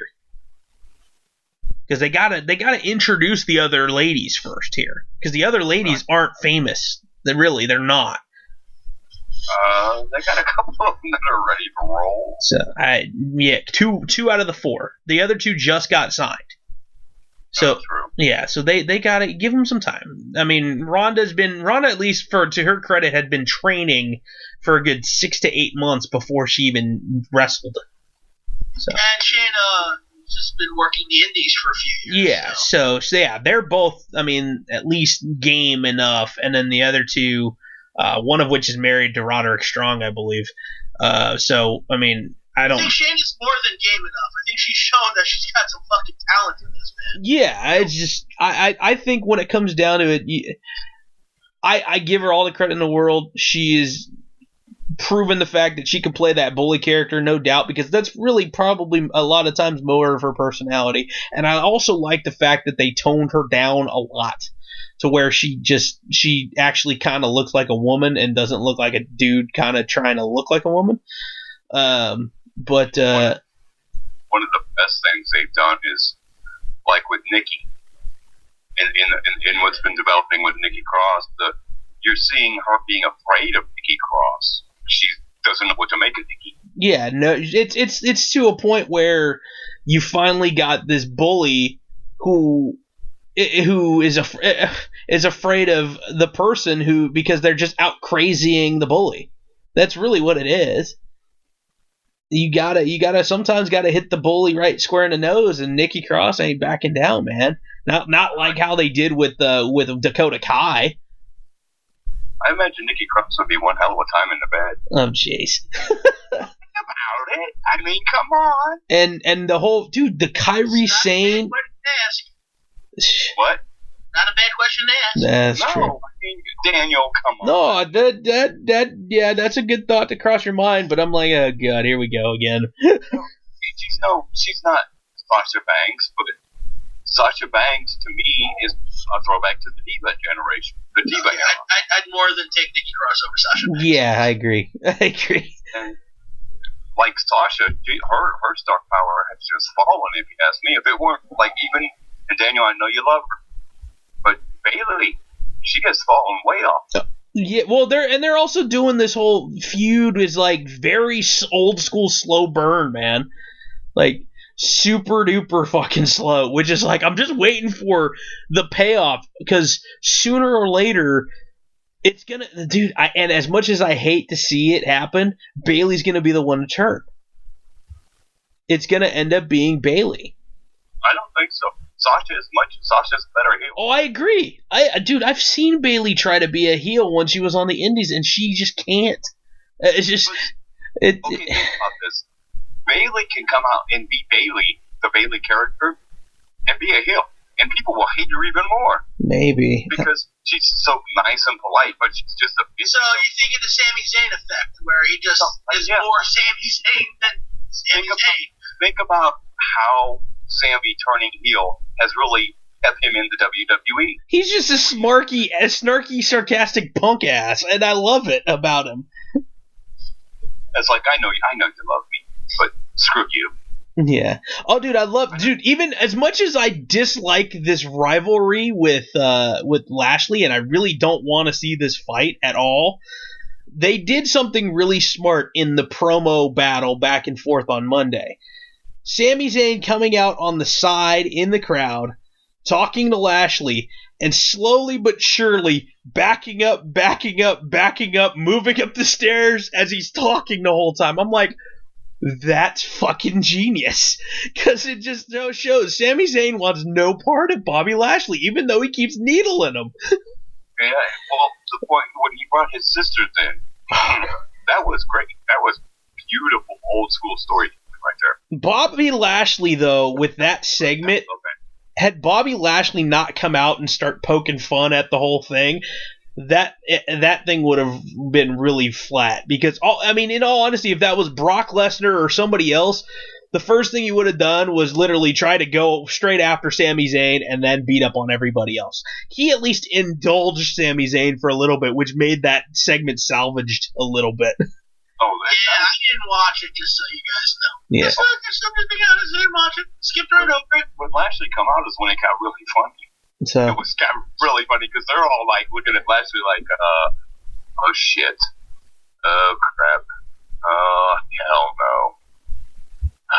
Oh, and by the way, Scott, that you wish that the Batman, the Brave and the Bold thing with El Santo, dude, that looks fucking cool. Yeah, I wish that was a real thing, man. That'd be awesome. That's pretty fucking cool looking. If you guys didn't get a chance to see that, Boobs, it's in the Skype. I love this. It's just like El Santo is like, I must obey the laws of the ring, but if I don't tag in, Batman will die. Just like, dude, come on. That's so cool. The referee's not looking right now. He get in there, kick right in the balls. Come on, step back out to the side. Come on, you can do it. You can do it. A gorilla. And I'm not talking Gorilla Monsoon. Yeah, Gorilla Grodd. Still got balls. Wow. That's funny. It says, murderize the Bombas, murderize. Actually, it's pronounced moiderize. Moida. If you want to say it right, you gotta say it with that Brooklyn. Moiderize the bum. Moiderize them. So if anybody cares, 2 other WWE title belts were handed out this week, and I stress handed out because basketball season and hockey season are officially over. The Golden State Warriors swept, let me stress this again, swept the Cleveland Cavaliers. Sorry, not sorry, Boobs. Daniel, I don't care. I don't watch basketball. I can give a shit less. So I'm excited. So they got a WWE custom title belt, and the team of Destiny that was the Vegas Golden Knights couldn't finish the job in the NHL as the Washington Capitals beat them in, I believe it was 5. So they're a winner in Washington besides Donald Trump. Yeah, the Capitals actually, Alexander Ovechkin finally in the playoffs got past Sidney Crosby and the Pittsburgh Penguins, and dude, they look strong, man. Vegas had some good games in losing efforts, and the Capitals just kept beating the crap out of them. So, but guys, I am going to leave you here tonight because I am tired. I've been up since about 6 o'clock in the morning, and my eyes are starting to. He's fading fast. Yeah, I'm old. Yeah, old guy. Yes, you are. All right, we'll see you around, Boobs. All right. Glad you were on the show, though, old guy. I'm glad I. Take your Ovaltine and have a good nap. I don't need Ovaltine, dude. I mean, crap. Viagra couldn't get me stiff. Oh, jeez. Ah. All right. Good God. Get out of here. Go. Have a good night. All right. There he goes. That's the Boobs. Go away. I mean, good night. Yeah, and fuck you both, too. Oh, bye. Oh man, holy hell. Yeah, we've talked a lot of wrestling today, haven't we? Yeah, we did. And now, again, I know we're getting down to the end of our time here, but I We wanted. might go a little longer because I might want to talk some movies. That's exactly where I was going here. I saw Solo. What did you think? Dude, I liked it. I don't think it's as good as Rogue One, but I still think that it's something that, for me, you can't necessarily put it as...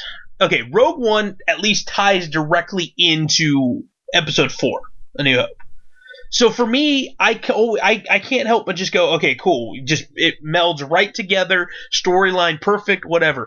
Solo for me may not necessarily go directly into something else, but it soothes my soul to have a visual now of the Kessel Run. Like it gives me great pride to know, like, okay, this is his backstory. I'm a little disappointed in the fact that his whole name came from some fucking Empire clerk who put, oh, what's your family name? Well, I don't have a family. Solo is your last name now. See, I always I enjoyed that actually part of the film, and yes, I did see it myself. I enjoyed that aspect of the film there. I liked how they came up with that. I liked how they showed him actually in the Empire. Yeah, that was kind of weird seeing him. That became, one of the things that the Empire didn't like after a while. Yeah, I wish they would have. The one thing I wish they would have said, they said he got kicked out of flight school, and then all of a sudden he was in like infantry. I would have loved to have seen him fuck up a couple times in flight school. I don't think it was necessary. The film was long enough as it was. Yeah, that's true. And it didn't feel like anything else in the film could have been really removed for the most part. So having it the way it was, I think, was the right way to go, personally. Overall, I enjoyed the film. Granted, it's one of those, not my solo films, but I still had fun watching it, and I plan on owning it when it comes out. I've watched a lot of films recently. I actually watched 5 weeks in a row. I watched 5 films in theaters. Nice. Actually, I watched the movie before ROH last week. Cool. I was able to squeeze one in because there's a theater literally across the street, and I had a free ticket in my pocket, and we both really wanted to see that movie. So we went, saw the movie, and then went across the street. Well, actually, got food, went across the street, missed the undercard show where a guy won with a whoopee cushion who looked like he weighed 250. Oh, jeez. At least. And part of a tag team match. Actually, that was better than the first 2 matches. We only saw the last 2 minutes of it. Right on. That was sad. Of course, saw Avengers. Yeah. Infinity. Which we've spoke about at length. Myself, and the next films I saw with Tomas. I loved Avengers Infinity War. I don't know about you. Yeah, no, we talked about it at length. Yeah, that if you didn't see any of the other films, you were lost. But I mean, yeah, it's just the way that everything had been crafted up to this point, dude. Freaking Kevin Feige or whatever how they you say his name, has crafted a universe to blend right into this film. Yeah, everything worked so well together. Yeah. And then I know you saw Deadpool 2, and you guys were not into that one. No, well, before that, we saw A Quiet Place, which I recommend. I remember you saying that too, yeah. Or sci-fi. Yeah, Deadpool was shit. I liked it. Seen everything over. The thing was, everything that I liked about Deadpool 2 had nothing to do with Deadpool. It's all Domino and yeah, the one arm, the robot arm, the really awesome looking prosthetic robot arm that they made for him. Oh, Cable. Yeah, that guy. Yeah. You mean Thanos? I mean, wait. Same actor. He was awesome also. Same actor. No, I love the fucking wood chipper. The wood chipper part made me fucking laugh. Oh, man. No, I couldn't. That whole scene actually aggravated me. Oh, I loved it. I thought it was funny. No, I don't know what about it, but I really didn't enjoy that whole sequence. And then what other movies then afterwards you've seen?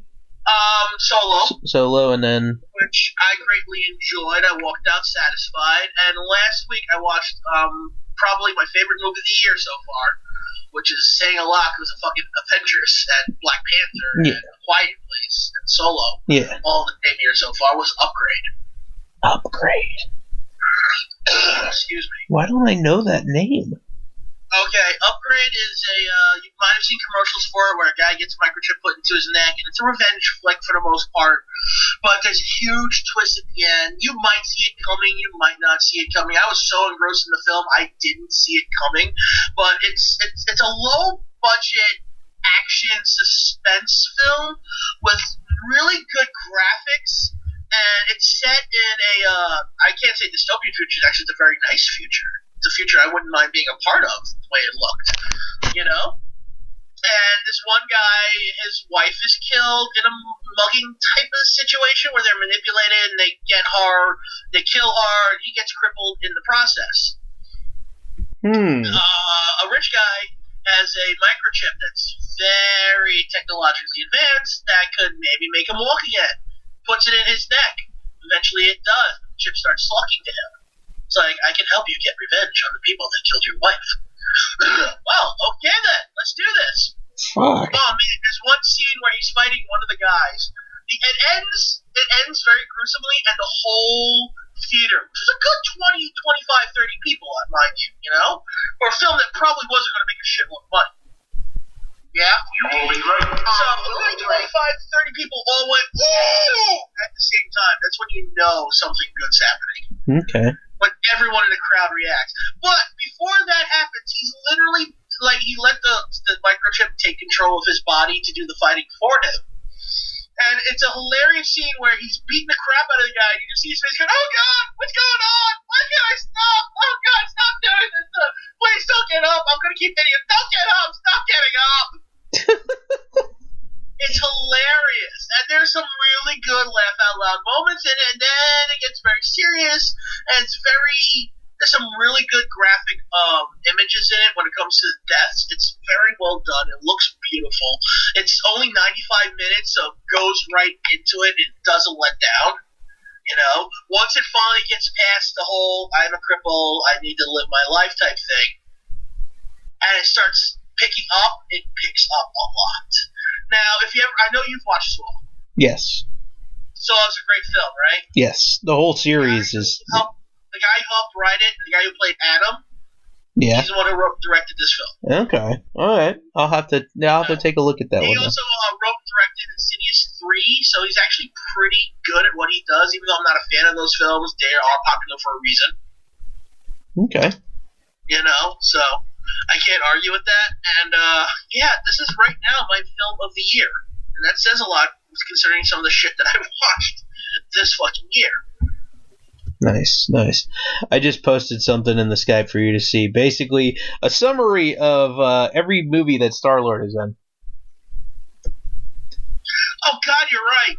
Yeah, Guardians of the Galaxy 1, mommy issues. Guardians of the Galaxy 2, daddy issues. Avengers Infinity. I was calling Guardians of the Galaxy 2 family therapy in space. Yeah, and then Avengers Infinity War, father-in-law issues. Oh, God. So, that's a pretty funny meme. I like that one. Are we gonna how are we gonna?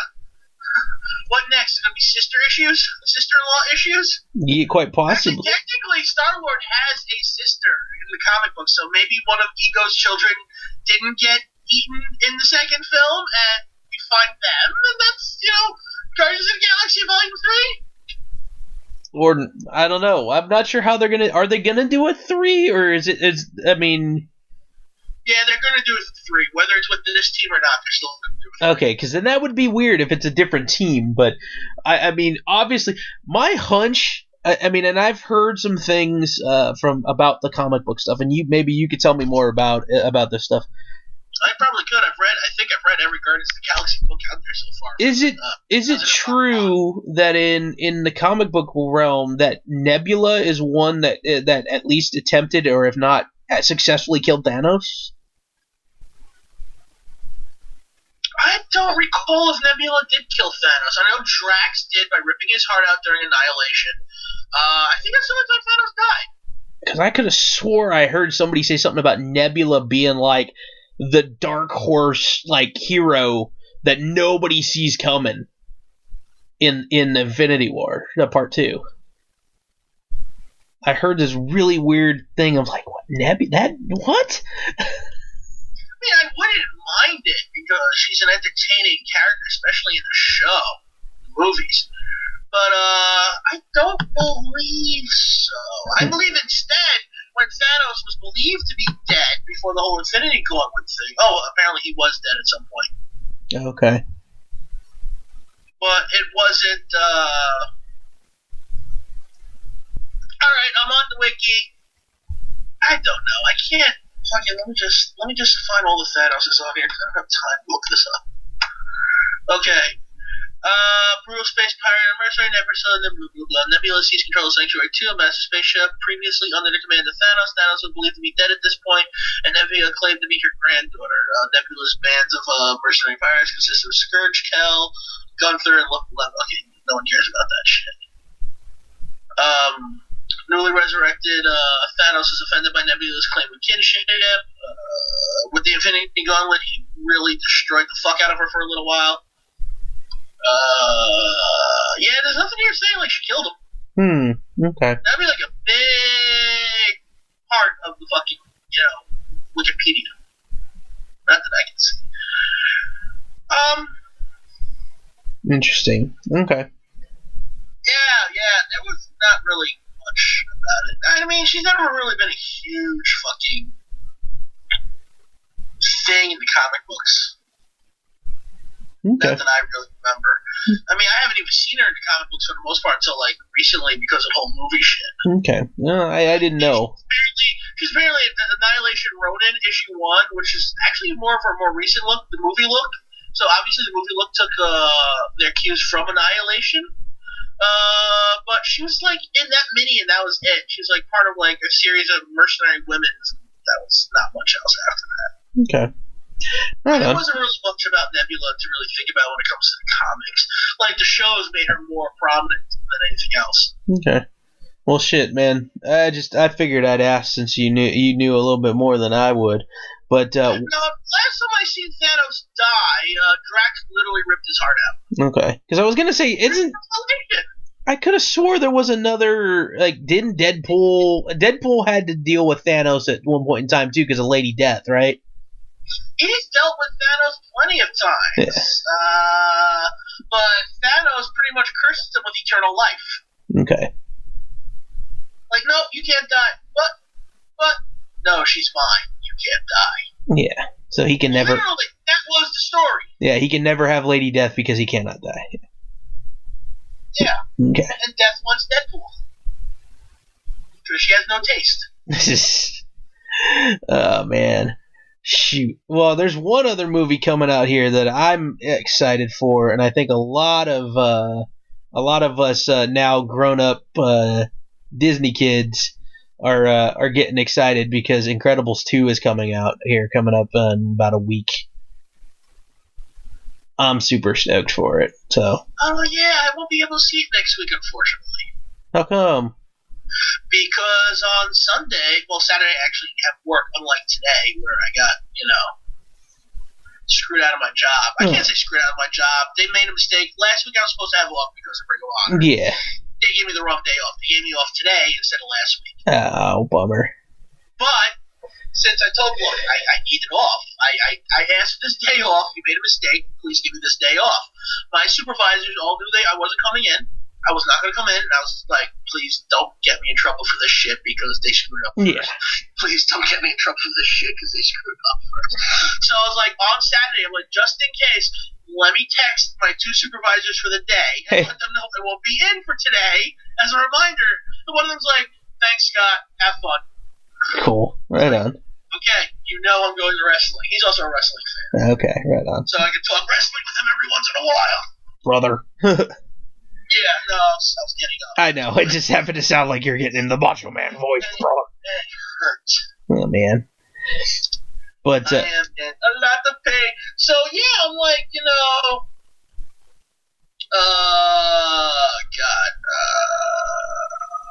My brain just stopped Artemis, I guess. Yeah, that movie coming out, Hotel Artemis? Yeah, I'm trying to find the release date for that. I think it's like it's either this week or next. If it's this week, I might go out tomorrow then. I really want to see this film. Yeah, it does look good. So many promos for it. Batista. Just not find it. I don't care who's in it right now. It's just like there's a lot of people in it that look really good. You know, in general. Hotel Artemis. Oh, it's already playing. Nice. I should go to the Jamaica multiplex cinemas, even though because I got like a shitload of free tickets for it. Nice. That's awesome. Shit. I don't know if I want to go there. That's still like a bitch to get to from where I live. Anyway. Yeah, man. I mean, I'm looking forward to Incredibles. That's another one that I saw and I'm like, okay, that one I wouldn't mind seeing. Fucking A. You know, I watched a documentary on Netflix, and I'm sure you could probably soon enough you find it elsewhere. Somebody probably threw it up on YouTube or something already. They did a documentary on Pops, the Funko company. I thought it was pretty cool to see like the start of how basically this guy literally made fucking bobbleheads popular again. And he started with Bob's Big Boy. So really, Bob's Big Boy did it. Yeah, well, his first order was one of his first orders was from Bob's Big Boy. So I'm gonna look that up and see if maybe I can find it online for you. Huh. I'm just trying to see how to get to the cinema. Nice. Which would be easiest for me. Because the Jamaica cinema, just in case I wanted to go. Because like I said, I have the free tickets. Yeah.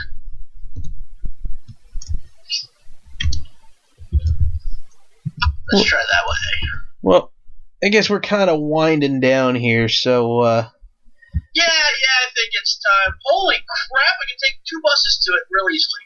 Nice. Well, that makes it easy. Really? Is that really? Yeah, I've been spending way more money at Toys R Us than I really would. No, I gotta walk plenty. I gotta take 3 buses, actually, looks like. Yeah. Yeah, I bought... 2 buses and walk 4 blocks. Yeah, I'd spent way too much money in the past couple of weeks on Pops and stuff from between the convention and Toys R Us going out of business. Oh, I bought one thing from Toys R Us when it comes to Pops, and I gave it to May. Oh. I knew she wouldn't buy it for herself. Yeah, dude, I now have... And oddly enough, I bought it when it was only 10% off, and they've all gone sprocket from Fraggle Rock. Oh, cool. I was like, you know what? If you don't buy this now, this shit's gonna go. This one I definitely know will go. Yeah, so let me buy this for you now. And I did. I got that for her. I picked up a because I owed Tomas a shitload of money for SummerSlam and NXT. I picked up a 10-inch tall pinhead figurine for her. Nice. Had 30% off. Got Munchkin, the base Munchkin set for like $20 instead of the normal 30. Nice. Okay. Thought that was on sale. I got a Terry Funk figure. Cool. Yeah, some Toys R Us has had some older figures. So they had the Finn Balor Demon figure, which I couldn't give 2 shits about. But Terry Funk, man. Terry Funk. Yeah, man. I got me a few Pops between the convention and there. I got myself a 3-pack New Day set. Yeah, I was wondering if you were gonna get that shit. Yeah, I got that finally. I got that for $10. I am tempted. The one store by me, I don't know. Did they finally close them all though?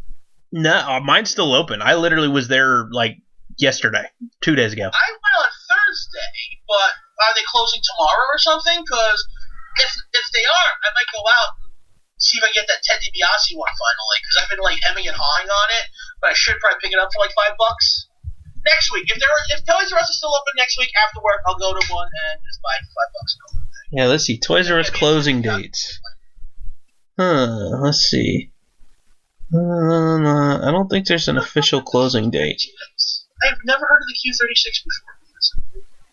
But yeah, no, I got me the New Day stuff. I got me what else did I get? Freaking I got a black and white what's his name from The Walking Dead? Oh my god, Why of all of a sudden did my brain just go kaplooey right now on a crossbow motherfucker? Daryl? Thank you. My brain just went completely kaplooey. Yeah, so I got one of him. It's in black, completely in black and white, dude. I thought it was pretty sick. I got That's really the easiest way to go. I'm sorry. I'm just looking at some of the potential, time frames to see how to go to the movie theater. Yeah. Like, I can take 2 buses, right? One bus is about a half mile from my house, a 10-minute walk, give or take, depending on how I feel. I can take that bus to another bus, and the bus takes me to Parsons Boulevard, and I walk 4 blocks. That's an hour and 9 minutes. I can walk to a bus I normally take for work a lot of times, take that all the way down to the fucking Queens Boulevard, take the F train from there, and take the F train back to Parsons. That's only 39 minutes. What?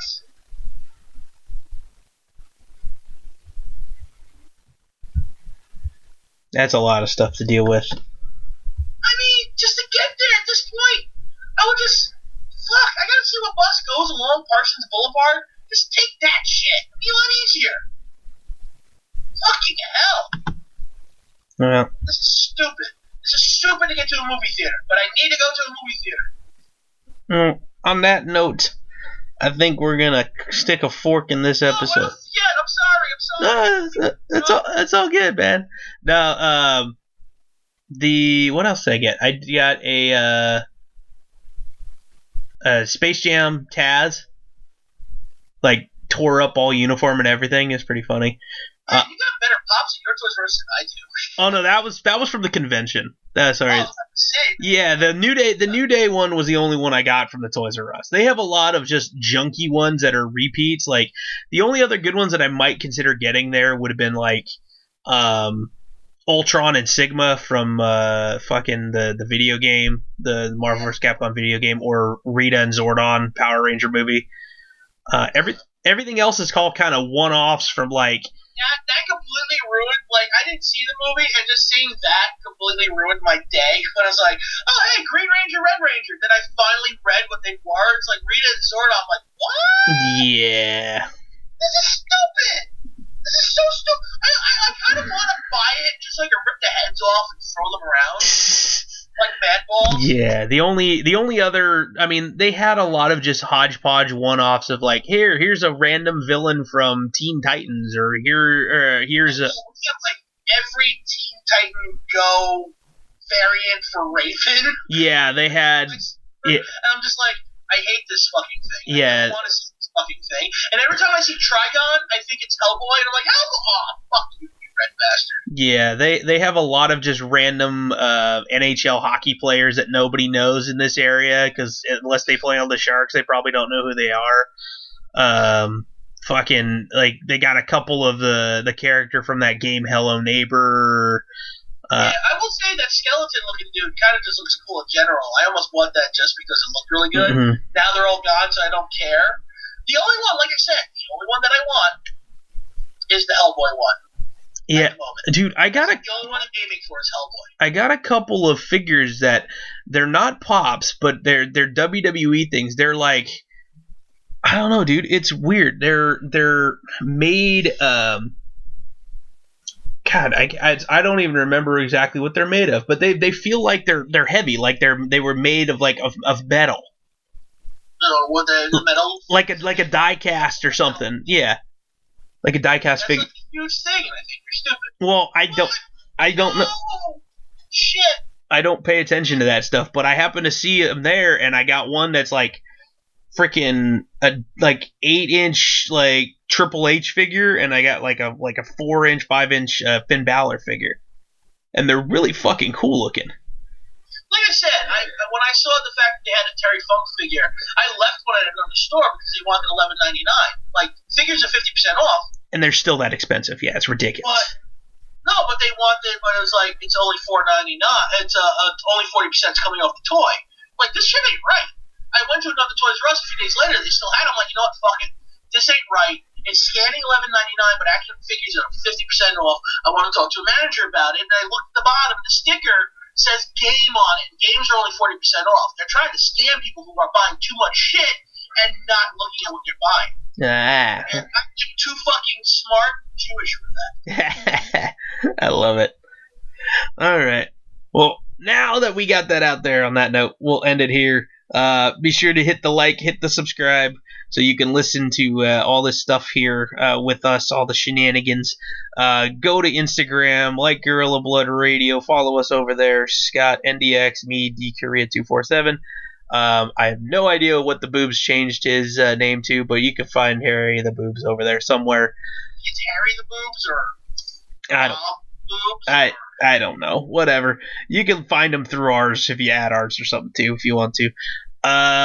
Yeah. So it's been cool, man. I'm glad we're back. It was like 1 week I was gone and 1 week Scott was gone, and it's like, okay, cool. Like we said at the top of the show, we can be Brock Lesnar of internet radio shows and just do shows when we feel like it and post them up here. So,